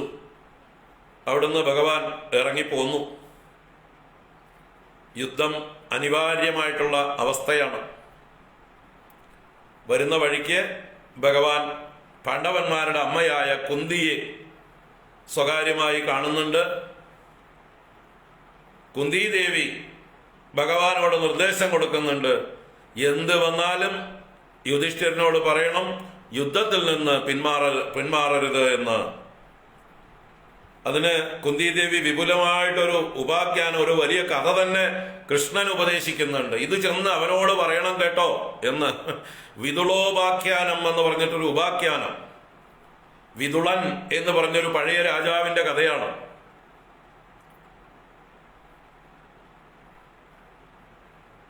ഇതുപോലെ യുധിഷ്ഠിരനെ പോലെ യുദ്ധത്തിൽ എല്ലാം നഷ്ടപ്പെട്ട് ഏകനായി കാട്ടിൽ അഭയം പ്രാപിച്ച ഒരു രാജാവിന്റെ കഥയാണ് ഈ വിതുളന്റെ കഥ. പിന്നീട് ആ വിതുളൻ സൈന്യസന്നാഹം കാട്ടിൽ വെച്ച് ചെയ്തതും എല്ലാ ഒരുക്കങ്ങളും ചെയ്ത് നഷ്ടപ്പെട്ടതായിട്ടുള്ള രാജ്യം വീണ്ടെടുക്കുന്നതായിട്ടുള്ള അദ്ദേഹത്തിന്റെ ആ പരിശ്രമം, ഉദ്യോഗം ശക്തമായി തിരിച്ചടിക്കുന്നതായിട്ടുള്ള കഥ. അതാണ് വിതുളോപാഖ്യാനം എന്ന് പറഞ്ഞതായിട്ടുള്ള കഥ പറഞ്ഞു കൊടുത്ത്, അതുപോലെ ഈ വിതുളന്റെ ഭാര്യയാണ് വിതുളനെ പ്രേരിപ്പിക്കുന്നത്. എല്ലാം നഷ്ടപ്പെട്ട് കാട്ടിൽ പോയതായിട്ടുള്ള വിതുളൻ ഭാര്യയോടുകൂടെ ഒളിഞ്ഞു താമസിക്കുകയാണ് കാട്ടില്. ആ സമയത്ത് ഭാര്യയാണ് വിതുളനെ പ്രകോപിപ്പിക്കുന്നത്, പ്രേരിപ്പിക്കുന്നത്. ഇയാൾ ഒരു നപുംസകത്തെ പോലെ പെരുമാറും. ഇല്ല, ഞാനിനി യുദ്ധത്തിനില്ല, ഞാൻ പോവില്ല, എനിക്ക് വേണ്ട രാജ്യവും ഒന്നും വേണ്ട എന്ന് പറഞ്ഞ് പിന്തിരിഞ്ഞതായിട്ടുള്ള ആ വിതുളനെ അദ്ദേഹത്തിന്റെ ഭാര്യ എന്തെല്ലാം ഉപദേശിച്ച് എങ്ങനെയൊക്കെ പറഞ്ഞ് ഒരു ക്ഷത്രിയനാക്കി മാറ്റി, ശക്തനാക്കി മാറ്റി, സൈന്യസന്നാഹം ചെയ്യിച്ച് യുദ്ധത്തിൽ തിരിച്ചടിച്ച് നഷ്ടപ്പെട്ട രാജ്യം വീണ്ടെടുത്തുവോ, അതുപോലെ നീയും പിന്തിരിയരുത് മോനെ. എന്തു വന്നാലും നീ ഒരു ദാക്ഷിണ്യവും കാണിക്കരുത്. നിന്റെ നന്മകളൊക്കെ കയ്യിലിരിക്കട്ടെ. ഇവരോടത് കാണിക്കാനുള്ളതല്ല. ഇവര് യുദ്ധത്തിൽ വധമർഹിക്കുന്നവരാണ്. അതുകൊണ്ട് നീ ക്ഷത്രിയ ധർമ്മം ചെയ്യണം എന്നുള്ള ഉപദേശം കൃഷ്ണന്റെ അടുത്ത് കുന്തി പറഞ്ഞു വിടുന്നതാണ് വിതുളോപാഖ്യാനം. അങ്ങനെ കൃഷ്ണൻ ആ കുന്തിയുടെ വാക്കുകളും കേട്ടുകൊണ്ട് വരുന്നുണ്ട്. ഈ കുന്തി പിന്നീട് കൗരവന്മാരിൽ കർണന്റെ അടുത്തേക്ക് ചെല്ലുന്നതായിട്ടുള്ള രംഗങ്ങളുണ്ട്. കൃഷ്ണൻ കർണനെ കാണുന്നുണ്ട്. കൃഷ്ണൻ കർണന് വാഗ്ദാനം കൊടുക്കുന്നുണ്ട്, വരൂ, പാണ്ഡവ പക്ഷത്തേക്ക് വരൂ, അങ്ങ് ഇവിടെ നിൽക്കേണ്ട ആളാണ്, അങ്ങ് പാണ്ഡവന്മാരുടെ ജ്യേഷ്ഠനാണ് എന്ന സത്യം കൃഷ്ണനാണ് പറയുന്നത്. ആരോട്? കർണനോട്. അങ്ങ് ഈ പക്ഷത്ത് നിൽക്കേണ്ട ആളാണ്, അങ്ങ് ഇങ്ങോട്ട് വരൂ. അങ്ങ് ഇവിടെ വന്നു കഴിഞ്ഞാൽ യുധിഷ്ഠിരനും മറ്റു പാണ്ഡവന്മാരും അങ്ങയെ ജ്യേഷ്ഠനായി സ്വീകരിച്ച് രാജ്യം വീണ്ടെടുത്തു കഴിഞ്ഞാൽ അങ്ങയെ രാജാവാക്കുകയും ചെയ്യും എന്നുള്ള വാഗ്ദാനം പോലും കൃഷ്ണൻ കർണന് കൊടുക്കുന്നുണ്ട്. പക്ഷേ കർണൻ തൻ്റെ ബുദ്ധി ഉറച്ചുപോയതിനെ കുറിച്ചാണ് പറയുന്നത്. താൻ ദുര്യോധനനോട് അത്രയ്ക്കും കടപ്പെട്ടിരിക്കുന്നു, തനിക്ക് ദുര്യോധനനെ വിട്ട് വരാൻ പറ്റില്ല, ഞാൻ മരിക്കുകയാണെങ്കിലും അത് ദുര്യോധനന്റെ കൂടെ എന്നുള്ള കാര്യം ഉറപ്പിച്ചു പറഞ്ഞ് കർണന്റെ ഒരു കാര്യത്തിൽ അദ്ദേഹത്തിന്റെ ക്ഷത്രിയ സ്വഭാവം ആണ്, മറ്റൊരു ഇതില് അദ്ദേഹത്തിന്റെ അടിമത്തം. യഥാർത്ഥ ക്ഷത്രിയ ധർമ്മം മറന്ന് ഒരു സുഹൃത്തിനോടുള്ളതായിട്ടുള്ള ആ ഒരു സ്നേഹബന്ധം മാത്രം, ആ മമതാബന്ധം, കടപ്പാട്, അതിൻ്റെ പേരിൽ താൻ തനിക്ക് അഭയം കൊടുത്ത ആൾക്ക് എന്നും അഭയമായി അല്ലെങ്കിൽ സഹായിയായി നിൽക്കുന്ന ആ ഒരു വീരനായിട്ടുള്ള ഒരു ക്ഷത്രിയന്റെ പ്രതിച്ഛായ ആ കർണൻ ഉണ്ടാക്കിയെടുക്കുന്നുണ്ട്. പിന്നീട് കൃഷ്ണൻ അർജുനന്റെ മഹിമയെല്ലാം പറഞ്ഞു കൊടുക്കുന്നുണ്ട്. അർജുനനെ ആർക്കും തോൽപ്പിക്കാനാവില്ല. യുദ്ധത്തിൽ അർജുനനെ തോൽപ്പിക്കാൻ ലോകത്തിൽ ആരും ജനിച്ചിട്ടില്ല. അർജുനൻ വിജയം മാത്രം ശീലമായിട്ടുള്ള ഒരാളാണ്. അതുകൊണ്ട് അങ്ങ് ഈ പക്ഷത്തേക്ക് തന്നെ വരൂ, അർജുനനോട് വൈരാഗ്യം വേണ്ട, അങ്ങയുടെ പ്രിയ അനുജനാണ് എന്നൊക്കെ പറഞ്ഞിട്ടും അദ്ദേഹത്തിന് അർജുനനോടുള്ള വൈരാഗ്യം മാറുന്നില്ല. ആ മനസ്സിൽ അർജുനനോട് എന്തൊക്കെയോ ബാക്കി കിടപ്പുണ്ട് പക. ദുര്യോധനനോടുള്ള മമതയും അദ്ദേഹത്തിന് ഒഴിഞ്ഞു പോകുന്നില്ല. അങ്ങനെ കൃഷ്ണനെ പറഞ്ഞു വിട്ടു. കുന്തിദേവി കർണനെ ചെന്ന് കാണുന്നതും തൻ്റെ മൂത്ത പുത്രനാണ് കർണൻ എന്നുള്ളതായിട്ടുള്ള കാര്യം Duryodhana was very sincere friend to Karna എന്നുള്ളത് ദുര്യോധനന്റെ സ്വഭാവം അറിയാത്തത് കൊണ്ടാണ്. ദുര്യോധനനോട് കർണൻ തന്നെ രാജാവാക്കാൻ ആവശ്യപ്പെട്ടാൽ ദുര്യോധനന്റെ സ്വഭാവം അറിയാം. ഇത് തനിക്ക് സഹായിയാക്കി നിർത്താൻ വേണ്ടി ദുര്യോധനൻ കർണനോട് സ്നേഹം അഭിനയിക്കുന്നതാണ് വാസ്തവത്തിൽ. ആർക്കൊക്കെ ശക്തിയുണ്ടോ പാണ്ഡവന്മാരെക്കാൾ പാണ്ഡവന്മാരോട് ശത്രുതയിൽ ആരൊക്കെ തനിക്ക് സഹായിയായി നിൽക്കുവോ അങ്ങനെയുള്ള ശക്തന്മാരെയൊക്കെ ദുര്യോധനൻ തന്റെ പക്ഷത്ത് കൂട്ടുകയാണ്. അല്ലാതെ ദുര്യോധനനോടുള്ള പ്രേമം കൊണ്ടല്ല, കർണനോടുള്ള പ്രേമം കൊണ്ടല്ല ദുര്യോധനൻ കർണനെ സ്നേഹിച്ചിരിക്കുന്നതെന്ന് മനസ്സിലാക്കുക, വിഡ്ഢിത്തരങ്ങൾ പറയാതിരിക്കുക. എന്നിട്ട് ദുര്യോധനന്റെ സ്വഭാവം എന്താണെന്ന് മനസ്സിലാക്കുക. ദുര്യോധനന് ഒറ്റ ലക്ഷ്യമേ ഉള്ളൂ, അധികാരം. അതിന് ഏത് വളഞ്ഞ വഴിയും ഏത് കുൽസിത വഴിയും ആരെ കൂട്ടുപിടിക്കാനും ഒരു മടിയുമില്ല. പാണ്ഡവന്മാരെ നശിപ്പിക്കാൻ ആരെ കൂട്ടുപിടിക്കാനും അദ്ദേഹത്തിന് ഒരു മടിയുമില്ല. അതുകൊണ്ടാണ് അദ്ദേഹത്തിന്റെ ആ ഒരു സ്വാർത്ഥത തന്നെയാണ്.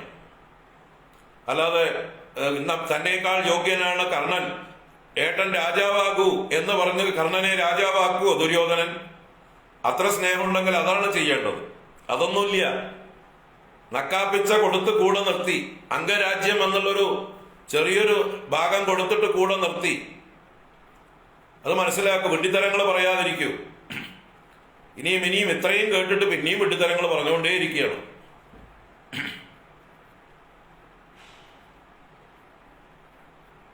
ദുര്യോധനൻ ആരാണ്? അദ്ദേഹം ലോകം മുടിക്കാൻ വേണ്ടി ഉണ്ടായിട്ടുള്ള ഒരു അവതാരമാണ്. കലിയുടെ അംശമാണ്, കലിയുടെ അവതാരമാണ്. ഈ സംഘർഷങ്ങളൊക്കെ ഉണ്ടാവുന്നത് ദുര്യോധനന്റെ സ്വാർത്ഥത കാരണമായിട്ടാണ്, ദുഷ്ടത കാരണമായിട്ടാണ്. ആ ദുര്യോധനനെ മനസ്സിലാവാതെ പിന്നെയും ദുര്യോധനൻ സിൻസിയർ ആയിരുന്നു എന്ന് പറയണമെങ്കിൽ എന്ത് മൗഢ്യമാണത്? ഞാൻ ഇത്രയും ദിവസം പറഞ്ഞതൊക്കെ വെറുതെ ആയി പോകുന്നല്ലോ. അതോ കേൾക്കാതെയാണോ?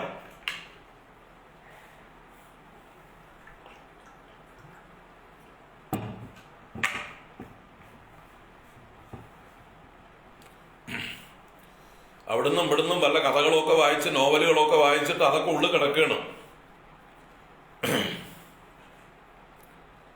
യഥാർത്ഥ ദുര്യോധനനെ മഹാഭാരതത്തിൽ നിന്ന് അറിയണം നമ്മൾ, അയാളുടെ സ്വഭാവം. അയാൾ എത്ര കണ്ണിങ് ആണ്, എത്ര കുറുക്കനാണ്, ഏതൊക്കെ രീതിയിലാണ് തന്റെ പക്ഷത്തേക്ക് ആൾക്കാരെ കൂട്ടുന്നത്. തന്റെ ശത്രുക്കളായിട്ട് അദ്ദേഹം പാണ്ഡവന്മാരെ മാത്രമേ കരുതിയിട്ടുള്ളൂ. ആ പാണ്ഡവന്മാരെ നശിപ്പിക്കാൻ ലോകത്തിൽ ആരുമായിട്ടും കൂട്ടുകൂടാൻ ദുര്യോധനൻ എന്ത് വിട്ടുവീഴ്ചയും ചെയ്യും. മനസ്സിലാക്കുക, എന്ത് വിട്ടുവീഴ്ചയും നാട്ടുകാരോടൊക്കെ ചെയ്യും. ആകെ നശിപ്പിക്കേണ്ടത് പാണ്ഡവന്മാരെ മാത്രം അദ്ദേഹത്തിന്. കാരണം അദ്ദേഹത്തിന് അധികാരത്തിന് ഭീഷണി യുധിഷ്ഠിരനും പാണ്ഡവന്മാരുമാണ്. അപ്പൊ അവരെ നശിപ്പിക്കാൻ ഏത് വഴിയും തിരഞ്ഞെടുക്കും. അത്ര ക്രൂരനും ദുഷ്ടനുമാണ് ദുര്യോധനൻ. അത് തിരിച്ചറിയുക. അല്ലാതെ കർണനോടുള്ള പ്രേമം മൂത്തിട്ടൊന്നുമല്ല. അതൊക്കെ അവതരിപ്പിക്കുമ്പോൾ വ്യാസന്റെ സാമർഥ്യമാണ് നന്നായിട്ട് അവതരിപ്പിക്കുന്നത്. നല്ല ഡയലോഗുകളൊക്കെ വെച്ച് ഡ്രാമാറ്റൈസ് ചെയ്ത് ഭംഗിയായിട്ട് അവതരിപ്പിക്കും. അത് വ്യാസന്റെ നൈപുണ്യമാണ്. അങ്ങനെ വ്യാസൻ എത്രയോ ആളുകളെ മോഹിപ്പിച്ചു. അതാണ് മൂഢന്മാര് പല നോവലുകളും എഴുതിയത്. വ്യാസന്റെ വാചക കസർത്തിൽ പെട്ടുപോയി പലരും. വ്യാസൻ വാചക കസർത്ത് കൊണ്ട് നാടകീയതകൾ ധാരാളം സൃഷ്ടിച്ചിട്ടുണ്ട് മഹാഭാരതത്തില്. അദ്ദേഹം ധർമ്മത്തെ മർമ്മത്തിൽ വെച്ചിരിക്കുകയാണ്. പറയാനുള്ള ധർമ്മം അദ്ദേഹം വളരെ സൂക്ഷ്മമായിട്ടാണ് പറഞ്ഞിരിക്കുന്നത്. ധർമ്മത്തെ അദ്ദേഹം എക്സ്പോസ് ചെയ്തില്ല. ധർമ്മസ്യ തത്വം നിഹിതം ഗുഹായാം. അത് നമ്മൾ ബുദ്ധി ഉപയോഗിച്ച് കണ്ടുപിടിക്കണം. ഒരു പസിലായിട്ട് നമുക്ക് തന്നിരിക്കുകയാണ്. ബാക്കിയുള്ള കഥകളുടെ ചമൽക്കാരത്തിൽ പെട്ട് അതിൻ്റെ ഉള്ളിലുള്ള ധർമ്മബോധം അത് മറയ്ക്കുന്ന രീതിയിലാണ് അത് അവതരണം. അത് അദ്ദേഹത്തിൻ്റെ ഒരു കവിതാ സാമർഥ്യമാണ്. അതിൽ നമ്മളൊക്കെ ഭ്രമിച്ചു പോകും. അതാണ് എത്രയോ സാഹിത്യകാരന്മാര് വിവിധ നോവലുകൾ എഴുതാൻ കാരണം. അതിന്റെ മർമ്മമറിയാതെ. വ്യാസൻ മർമ്മത്തിൽ പലയിടത്തും പലതും പറഞ്ഞിട്ടുണ്ട്. അതിനെ അദ്ദേഹം എലാബറേറ്റ് ചെയ്തിട്ടില്ല, അതിനെ ഹൈലൈറ്റ് ചെയ്തിട്ടില്ല. അത് ഗൂഢമാക്കി വെച്ചു. ബാക്കി കഥകൾ കുറെ പൊടുപ്പും തൊങ്ങലും വെച്ച് കളർഫുള്ളാക്കി. ആ ഒരു പൊടുപ്പും തൊങ്ങലിലും നമ്മൾ ഭ്രമിച്ചു പോകുന്നു. ആ മർമ്മം പിടികിട്ടാതെ പോകുന്നു. അതാണ് മഹാഭാരതം വായിക്കുമ്പോഴുള്ള കുഴപ്പം. അതുകൊണ്ടാണ് മഹാഭാരതം അത് ഗുരുക്കന്മാരിൽ നിന്ന് വേണം ശ്രവിക്കാൻ. ധർമ്മശാസ്ത്രം അറിയുന്നവരിൽ നിന്ന് വേണം ശ്രവിക്കാൻ. അല്ലെങ്കിൽ വെറും ഒരു കഥയായിട്ട്, പൈങ്കിളി കഥയായിട്ട് അത് മാറും. ധർമ്മശാസ്ത്രം അറിയുന്ന ആളുകളിൽ നിന്ന് വേണം ശ്രവിക്കാനായിക്കൊണ്ട്. ധർമ്മത്തിന്റെ മർമ്മങ്ങൾ അറിയുന്ന, സൂക്ഷ്മവശങ്ങൾ അറിയുന്ന ആളുകളിൽ നിന്ന് വേണം കേൾക്കാൻ.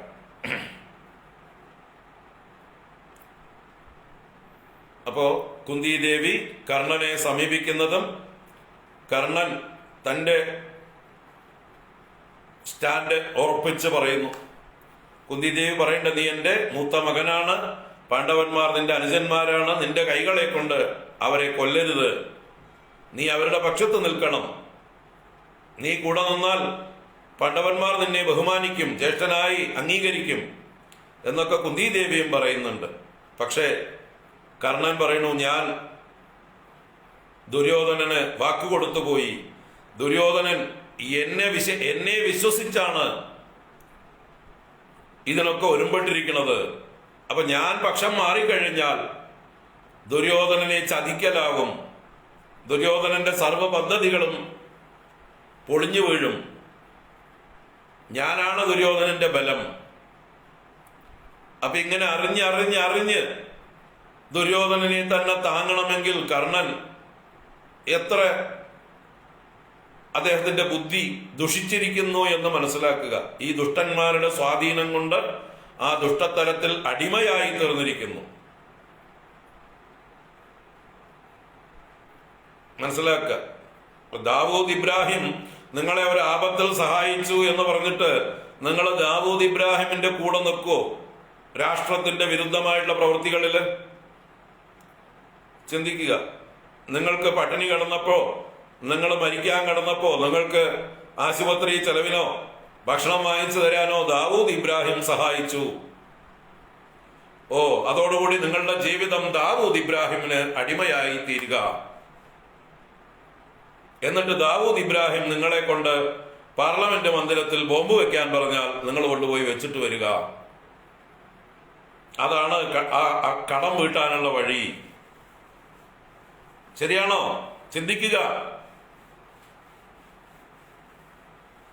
ചിന്തിക്കുക. അങ്ങനെയാണോ കടം വീട്ടുക?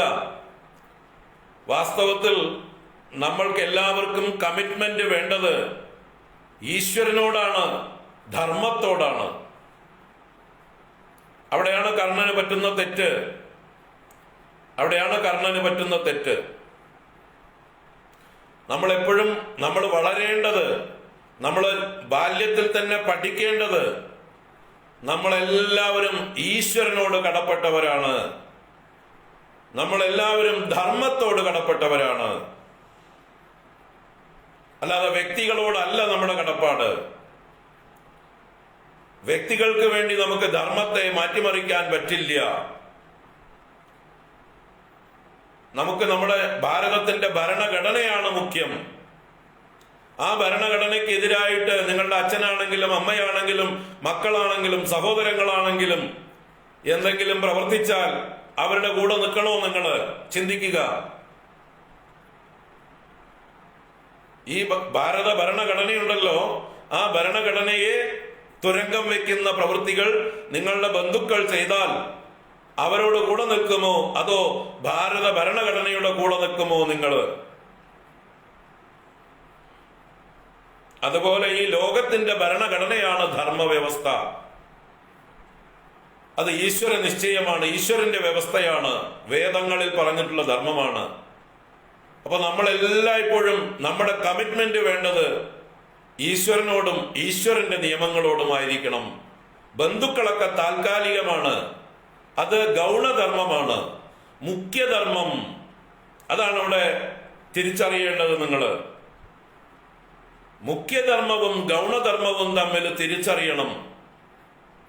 മുഖ്യധർമ്മം നമുക്ക് വേണ്ടത് ഈശ്വരനോട്, ഈശ്വര നിയമങ്ങളോട് കമ്മിറ്റ്മെന്റ്. രണ്ടാമതാണ് ബന്ധുക്കളോട്, അച്ഛനോട്, അമ്മയോട്, മക്കളോട്, സഹോദരന്മാരോട്, നമ്മളെ സഹായിച്ചവരോട്, ബാക്കിയുള്ള എല്ലാവരോടുള്ളതായിട്ടുള്ള ധർമ്മം ഗൗണധർമ്മം.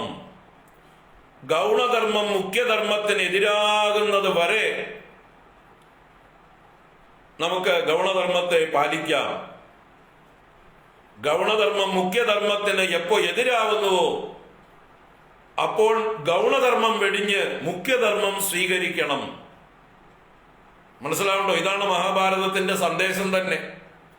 ഇതാണ് കൺഫ്യൂഷൻ ജനങ്ങളുടെ സന്ദേശം. ഇതാണ് ജനങ്ങളുടെ കൺഫ്യൂഷൻ തന്നെ.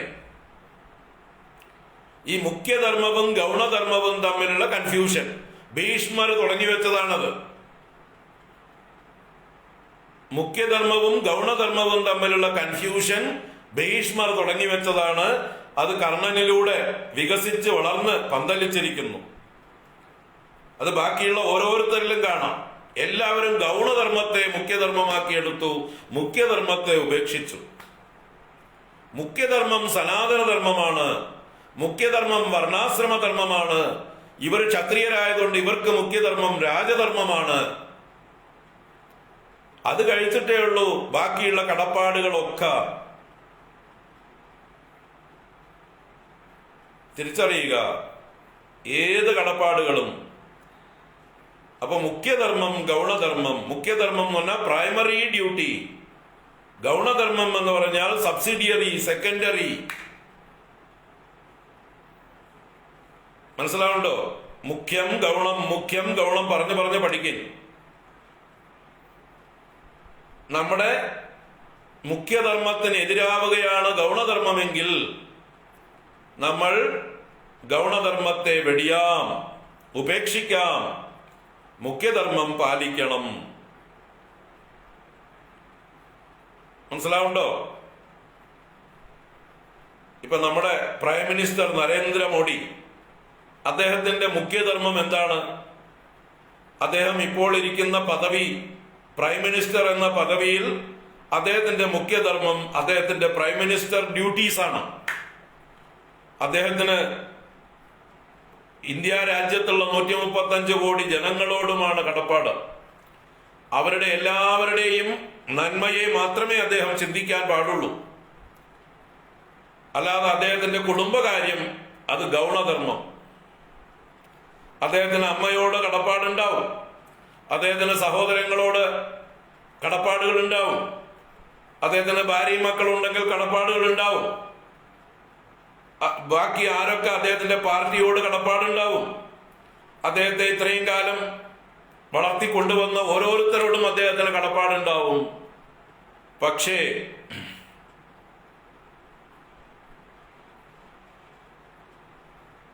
അതൊന്നും എന്തിനെതിരാവരുത്? അദ്ദേഹത്തിന്റെ രാജ്യത്തോടുള്ള കടപ്പാടിന് വിരുദ്ധമായിട്ടുള്ളതാവരുത്. രാജ്യത്തിന് നഷ്ടം വരുത്തിക്കൊണ്ട് തന്റെ ബന്ധുക്കൾക്ക് ലാഭമുണ്ടാക്കാനായിക്കൊണ്ട് അദ്ദേഹം ശ്രമിച്ചാൽ അദ്ദേഹം അധർമ്മിയായി മാറും.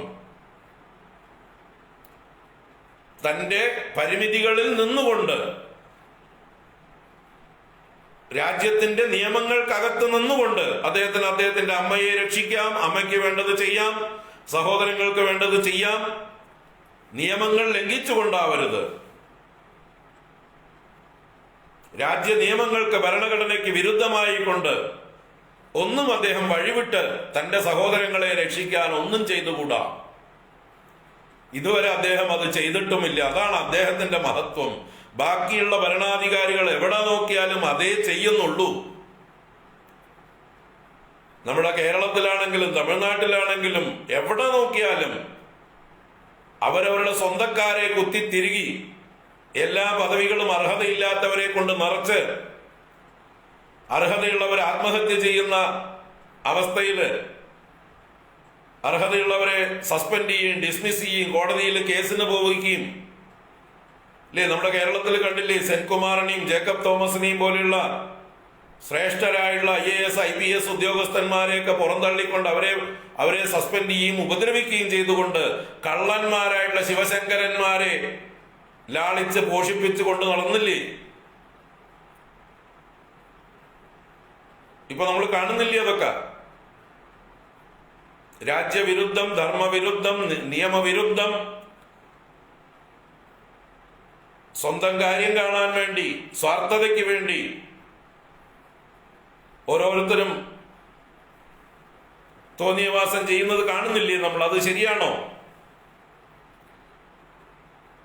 അപ്പൊ മുഖ്യധർമ്മം എന്താണ്, ഗൗണധർമ്മം എന്താണെന്ന് തിരിച്ചറിയണം. ഇവിടെ കർണനെ സംബന്ധിച്ച്, കർണൻ എന്നൊരു ക്ഷത്രിയനെ സമൂഹം അംഗീകരിച്ചിരുന്നെങ്കിൽ അദ്ദേഹം ഇങ്ങനൊരു ചതിക്കുഴിയിൽ പെടില്ലായിരുന്നു.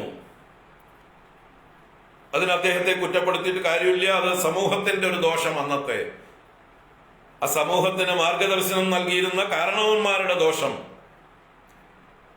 അതിന്റെ ഫലമായിട്ട് അദ്ദേഹം തെറ്റായ പാളയത്തിൽ പോയി ചേർന്നു. അദ്ദേഹത്തിന്റെ വ്യക്തിപരമായിട്ടുള്ള കടപ്പാട്, അതിൽ അദ്ദേഹം ബദ്ധനായി പോയി. മൊത്തത്തിലുള്ള സമൂഹത്തിന്റെ നന്മയോ ലോകത്തിന്റെ നന്മയോ ചിന്തിക്കാൻ കഴിവില്ലാത്ത മൂഢനായി പോയി അദ്ദേഹം. ചിന്തിക്കുക, സമൂഹത്തിന്റെ നന്മയോ ലോകത്തിന്റെ നന്മയോ ചിന്തിക്കാൻ കഴിയാത്ത മൂഢനായി അധപ്പതിച്ചു.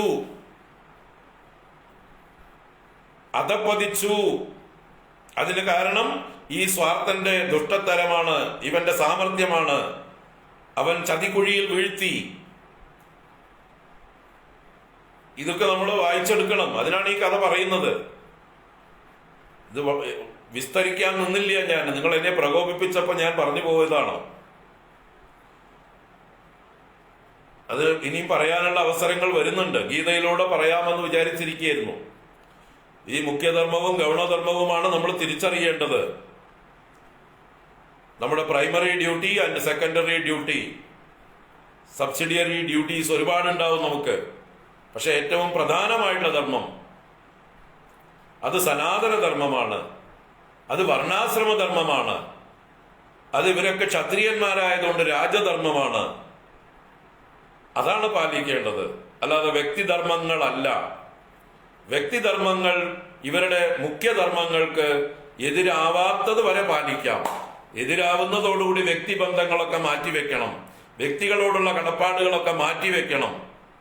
മൊത്തത്തിൽ ധർമ്മപരിപാലനമാവണം അവരുടെ ലക്ഷ്യം. അപ്പൊ ഇത്രയും ദിവസം 10-11 ദിവസം ഈ കഥകളെല്ലാം കേട്ടവര് ഇനിയും കർണനെയും ദുര്യോധനെയും ന്യായീകരിച്ചു കൊണ്ടിരിക്കരുത്. ഇനിയും ന്യായീകരിച്ചു കൊണ്ടിരിക്കരുത്. കേട്ടിട്ടുണ്ടെങ്കിൽ, അല്ല ഈ ചെവി കൂടെ കേട്ട് ഈ ചെവി കൂടെ വിടുന്നവരാണെങ്കിൽ പൂൻ, പിന്നൊന്നും പറയാനില്ല.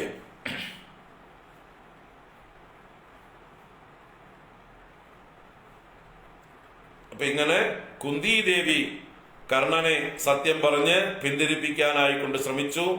കർണൻ സമ്മതിച്ചില്ല. കർണൻ കൗരവന്മാരുടെ കൂടെ തന്നെ നിൽക്കാൻ തീരുമാനിച്ചു. താനാണ് അവരുടെ ബലം. അപ്പൊ അത് അറിഞ്ഞുകൊണ്ടാണ് ദുഷ്ടന്മാരുടെ കൂട്ടത്തിൽ, അധർമ്മത്തിന്റെ കൂട്ടത്തിൽ നിൽക്കുന്നത്.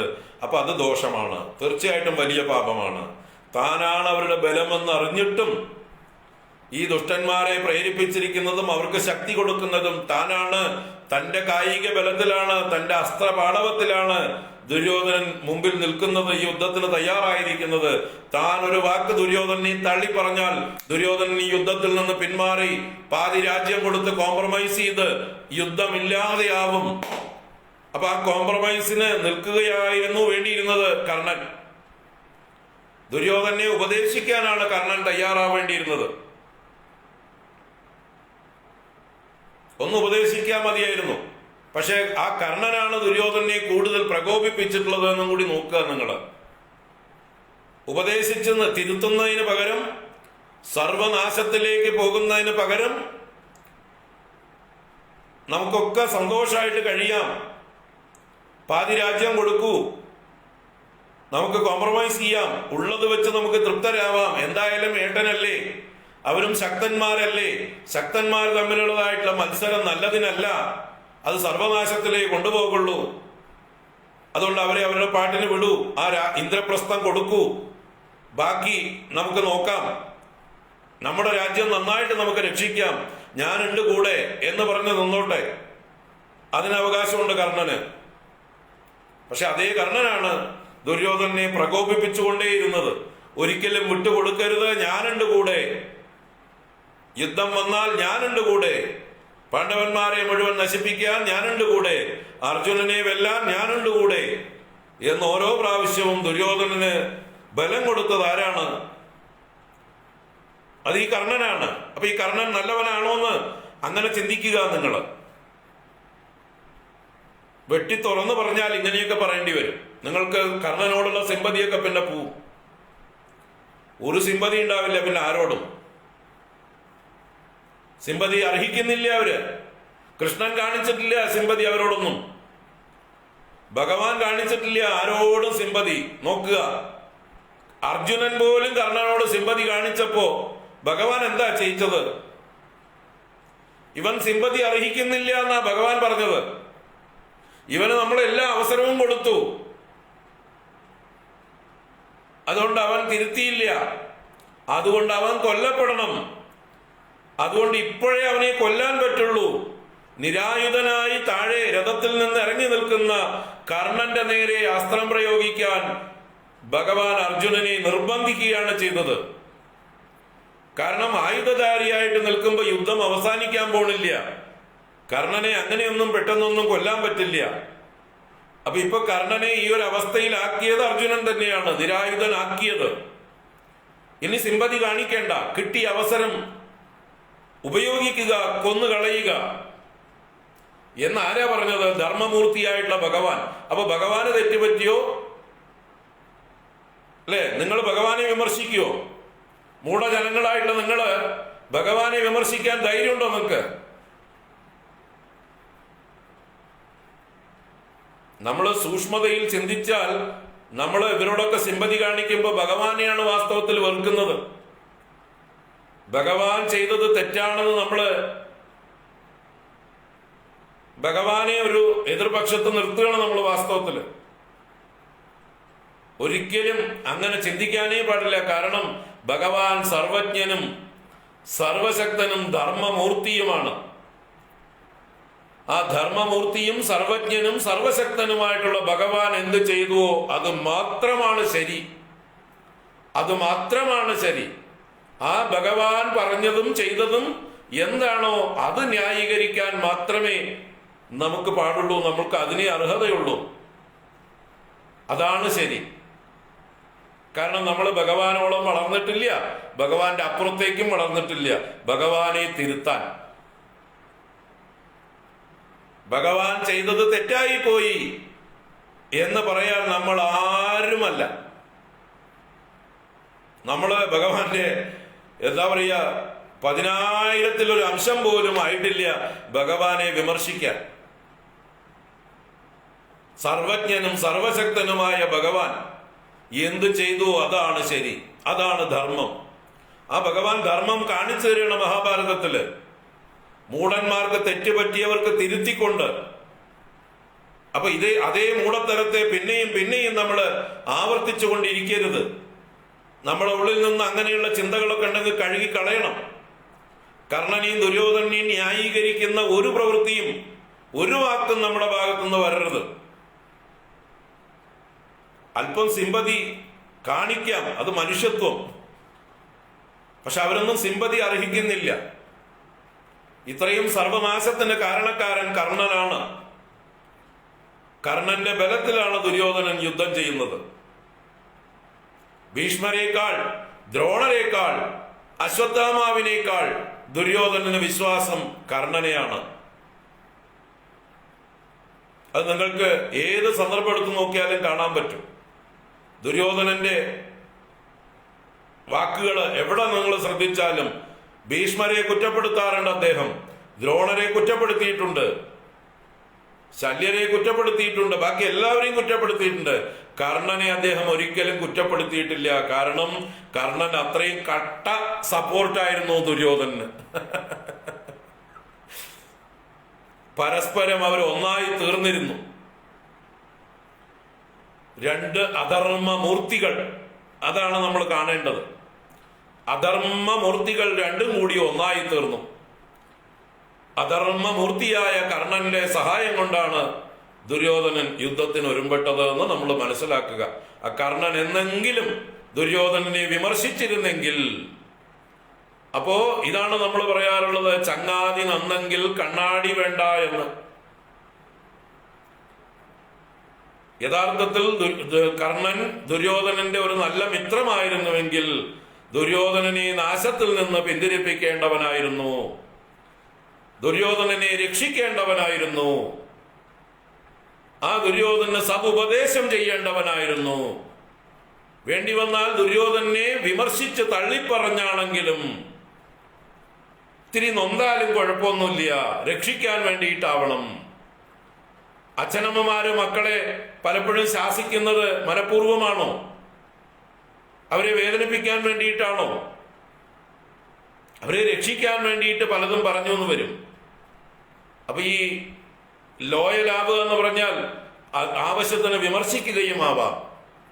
സ്നേഹമുള്ളിടത്തെ വിമർശനം ഉണ്ടാവുള്ളൂ. അപ്പൊ വേണ്ട രീതിയിൽ വിമർശിച്ചിരുന്നെങ്കിൽ, നേരായ വഴി കാണിച്ചു കൊടുത്തിരുന്നെങ്കിൽ, അപ്പൊ ഇവിടെ കർണനെ സംബന്ധിച്ച് അദ്ദേഹത്തിന്റെ ഉള്ളില് സമൂഹത്തോടുള്ള ഒരു പ്രതികാര ബുദ്ധി എപ്പോഴും തിളച്ചു മറിഞ്ഞിരുന്നു. പാണ്ഡവന്മാരോട് പ്രതികാര ബുദ്ധി ഒരുപാട് അദ്ദേഹത്തെ ആ കാലഘട്ടം അങ്ങനെയാക്കി തീർത്തു.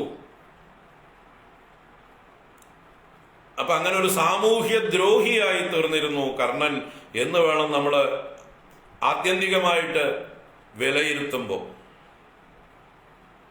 ദുര്യോധനൻ എന്ന സാമൂഹ്യ ദ്രോഹിക്ക് ഏറ്റവും നല്ല ലോയലായിട്ടുള്ള, സപ്പോർട്ടായിട്ടുള്ള സാമൂഹ്യ ദ്രോഹിയായിരുന്നു കർണൻ എന്ന് തിരിച്ചറിയണം നമ്മൾ.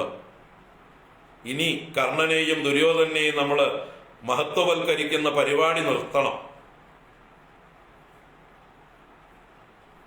ഒരിക്കലും മഹത്വവൽക്കരിച്ചുകൂടാ. അത് പിന്നെയും കൺഫ്യൂഷൻ ഉണ്ടാക്കും. ധർമ്മം പറയുമ്പോൾ പിന്നെ മുഖം നോട്ടമൊന്നുമില്ല, കൃത്യമായിട്ട് നമ്മൾ അതിനെ വ്യാഖ്യാനിക്കണം.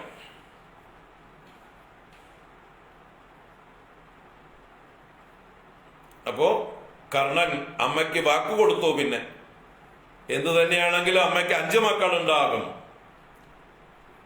അർജുനനെ ഒഴിച്ച് 4 പേരെയും ഞാൻ കൊല്ലില്ല എന്നൊക്കെയുള്ള അമ്മയോടുള്ള വാഗ്ദാനം ചെയ്തു. അർജുനനെ മാത്രമേ താൻ യുദ്ധത്തിൽ കൊല്ലുള്ളൂ, കൊല്ലുകയാണെങ്കിൽ മറ്റു 4 പേരെയും ഞാൻ കൊല്ലാതെ വിടും. ഒന്നുകിൽ അർജുനൻ അല്ലെങ്കിൽ ഞാൻ. ഈ ഭൂമിയിൽ ഞങ്ങൾ 2 പേരിൽ ഒരാളെ ഇനി ജീവിച്ചിരിപ്പുണ്ടാവുള്ളൂ എന്നൊക്കെ പറഞ്ഞ് അമ്മയെ നോവിപ്പിച്ച് അയച്ചു. ആശ്വസിപ്പിക്കുകയൊന്നുമല്ല, നോവിപ്പിച്ചുകൊണ്ട്. ആ അമ്മ ഉരുകിക്കൊണ്ടുപോയി. അമ്മയുടെ ബാല്യത്തിൽ പറ്റിയ ഒരു അബദ്ധത്തിന്റെ ഫലം. അങ്ങനെ യുദ്ധം അനിവാര്യമായി. യുദ്ധത്തിനുള്ള ഒരുക്കങ്ങൾ നടക്കുന്നു. കുരുക്ഷേത്ര ഭൂമിയിലേക്ക് സൈന്യം വന്ന് ശിബിരങ്ങൾ പണിത് കൂടിയാലോചനകൾ നടക്കുന്നു. പാണ്ഡവന്മാരുടെ സൈന്യാധിപനായി ദൃഷ്ടദ്യുമ്നനെ നിയമിക്കുന്നു. കൗരവന്മാരുടെ സർവ്വസൈന്യാധിപനായി ഭീഷ്മരെ നിയോഗിക്കുന്നു. അങ്ങനെ കുരുക്ഷേത്ര ഭൂമി തന്നെ രണ്ട് വശത്തായിട്ട് ശിബിരങ്ങൾ പണിത് യുദ്ധത്തിനുള്ളതായിട്ടുള്ള സന്നാഹങ്ങൾ നടക്കുകയാണ്. ഇതാണ് ഉദ്യോഗ പർവത്തിലെ കഥയുടെ ചുരുക്കം. ഇനി ഭീഷ്മപർവം എന്നുള്ള പർവത്തിലാണ് യുദ്ധത്തിന്റെ പ്രാരംഭം. നമുക്ക് നാളെ ഗീതയിലേക്ക് പ്രവേശിച്ചുകൊണ്ട് ആ ഭാഗവും കാണാം. കുറച്ച് കണ്ടിട്ട് ഗീതയിലേക്ക് പ്രവേശിക്കാം. എന്നെ കൊണ്ട് കുറെ പറയിപ്പിച്ചു. കർണനെ ന്യായീകരിക്കാനും ദുര്യോധനെ ന്യായീകരിക്കാനുമുള്ള പ്രവണത ഇനിയും തുടരുന്നത് കാണുമ്പോൾ ഉണ്ടായ ധർമ്മരോഷം കൊണ്ട് ഞാൻ കുറച്ച് പറഞ്ഞുപോയി. നന്നായേ ഉള്ളൂ. അങ്ങനെ എന്നെ കൊണ്ട് പറയിപ്പിച്ചത് നന്നായേ ഉള്ളൂ. അതൊക്കെ ഭഗവാൻ പറയിപ്പിച്ചതാണോ? തെറ്റിദ്ധാരണ ഉള്ളവരുടെ തെറ്റിദ്ധാരണ നീക്കാൻ ഭഗവാൻ തന്ന അവസരമാണ്.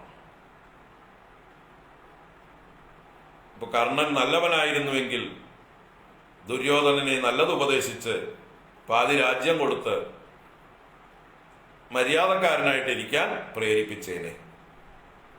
ഇത് ഞാൻ കൂടെയുണ്ട് എന്തു വന്നാലും എന്നുള്ള ധൈര്യം കൊടുത്തുകൊണ്ട് ഈ യുദ്ധത്തിലേക്ക് വലിച്ചഴച്ചതിൽ മുഖ്യ പങ്ക് കർണനുണ്ട് എന്ന് ഞാൻ പറയും. മുഖ്യ പങ്ക് കർണനുണ്ട്. കർണനില്ലായിരുന്നെങ്കിൽ യുദ്ധമില്ല. അപ്പൊ സമൂഹത്തിലെ കർണന്മാരാണ് പല അപകടങ്ങൾ ഉണ്ടാക്കി വെക്കുന്നത്. ഇനിയും കർണന്മാരുണ്ടാവാതിരിക്കട്ടെ. ഇനിയും കർണന്മാരുണ്ടാവാതിരിക്കട്ടെ. ഇനിയും ദുര്യോധനന്മാരുണ്ടാവാതിരിക്കട്ടെ. അതിന് നമുക്ക് പ്രാർത്ഥിക്കാം. നാളെ തുടരാം. ഇന്ന് ഹരി ഓം. ശുഭരാത്രി, സുഖനിദ്ര. കായേന വാചാ മനസേന്ദ്രിയൈർവാ ബുദ്ധ്യാത്മനാ വാ പ്രകൃതേ സ്വഭാവാത് കരോമി യദ്യത് സകലം പരസ്മൈ നാരായണായേതി സമർപ്പയാമി. ഓം ശാന്തി ശാന്തി ശാന്തി. ഹരി ഓം. ശ്രീ ഗുരുഭ്യോ നമഃ. ഹരി ഓം.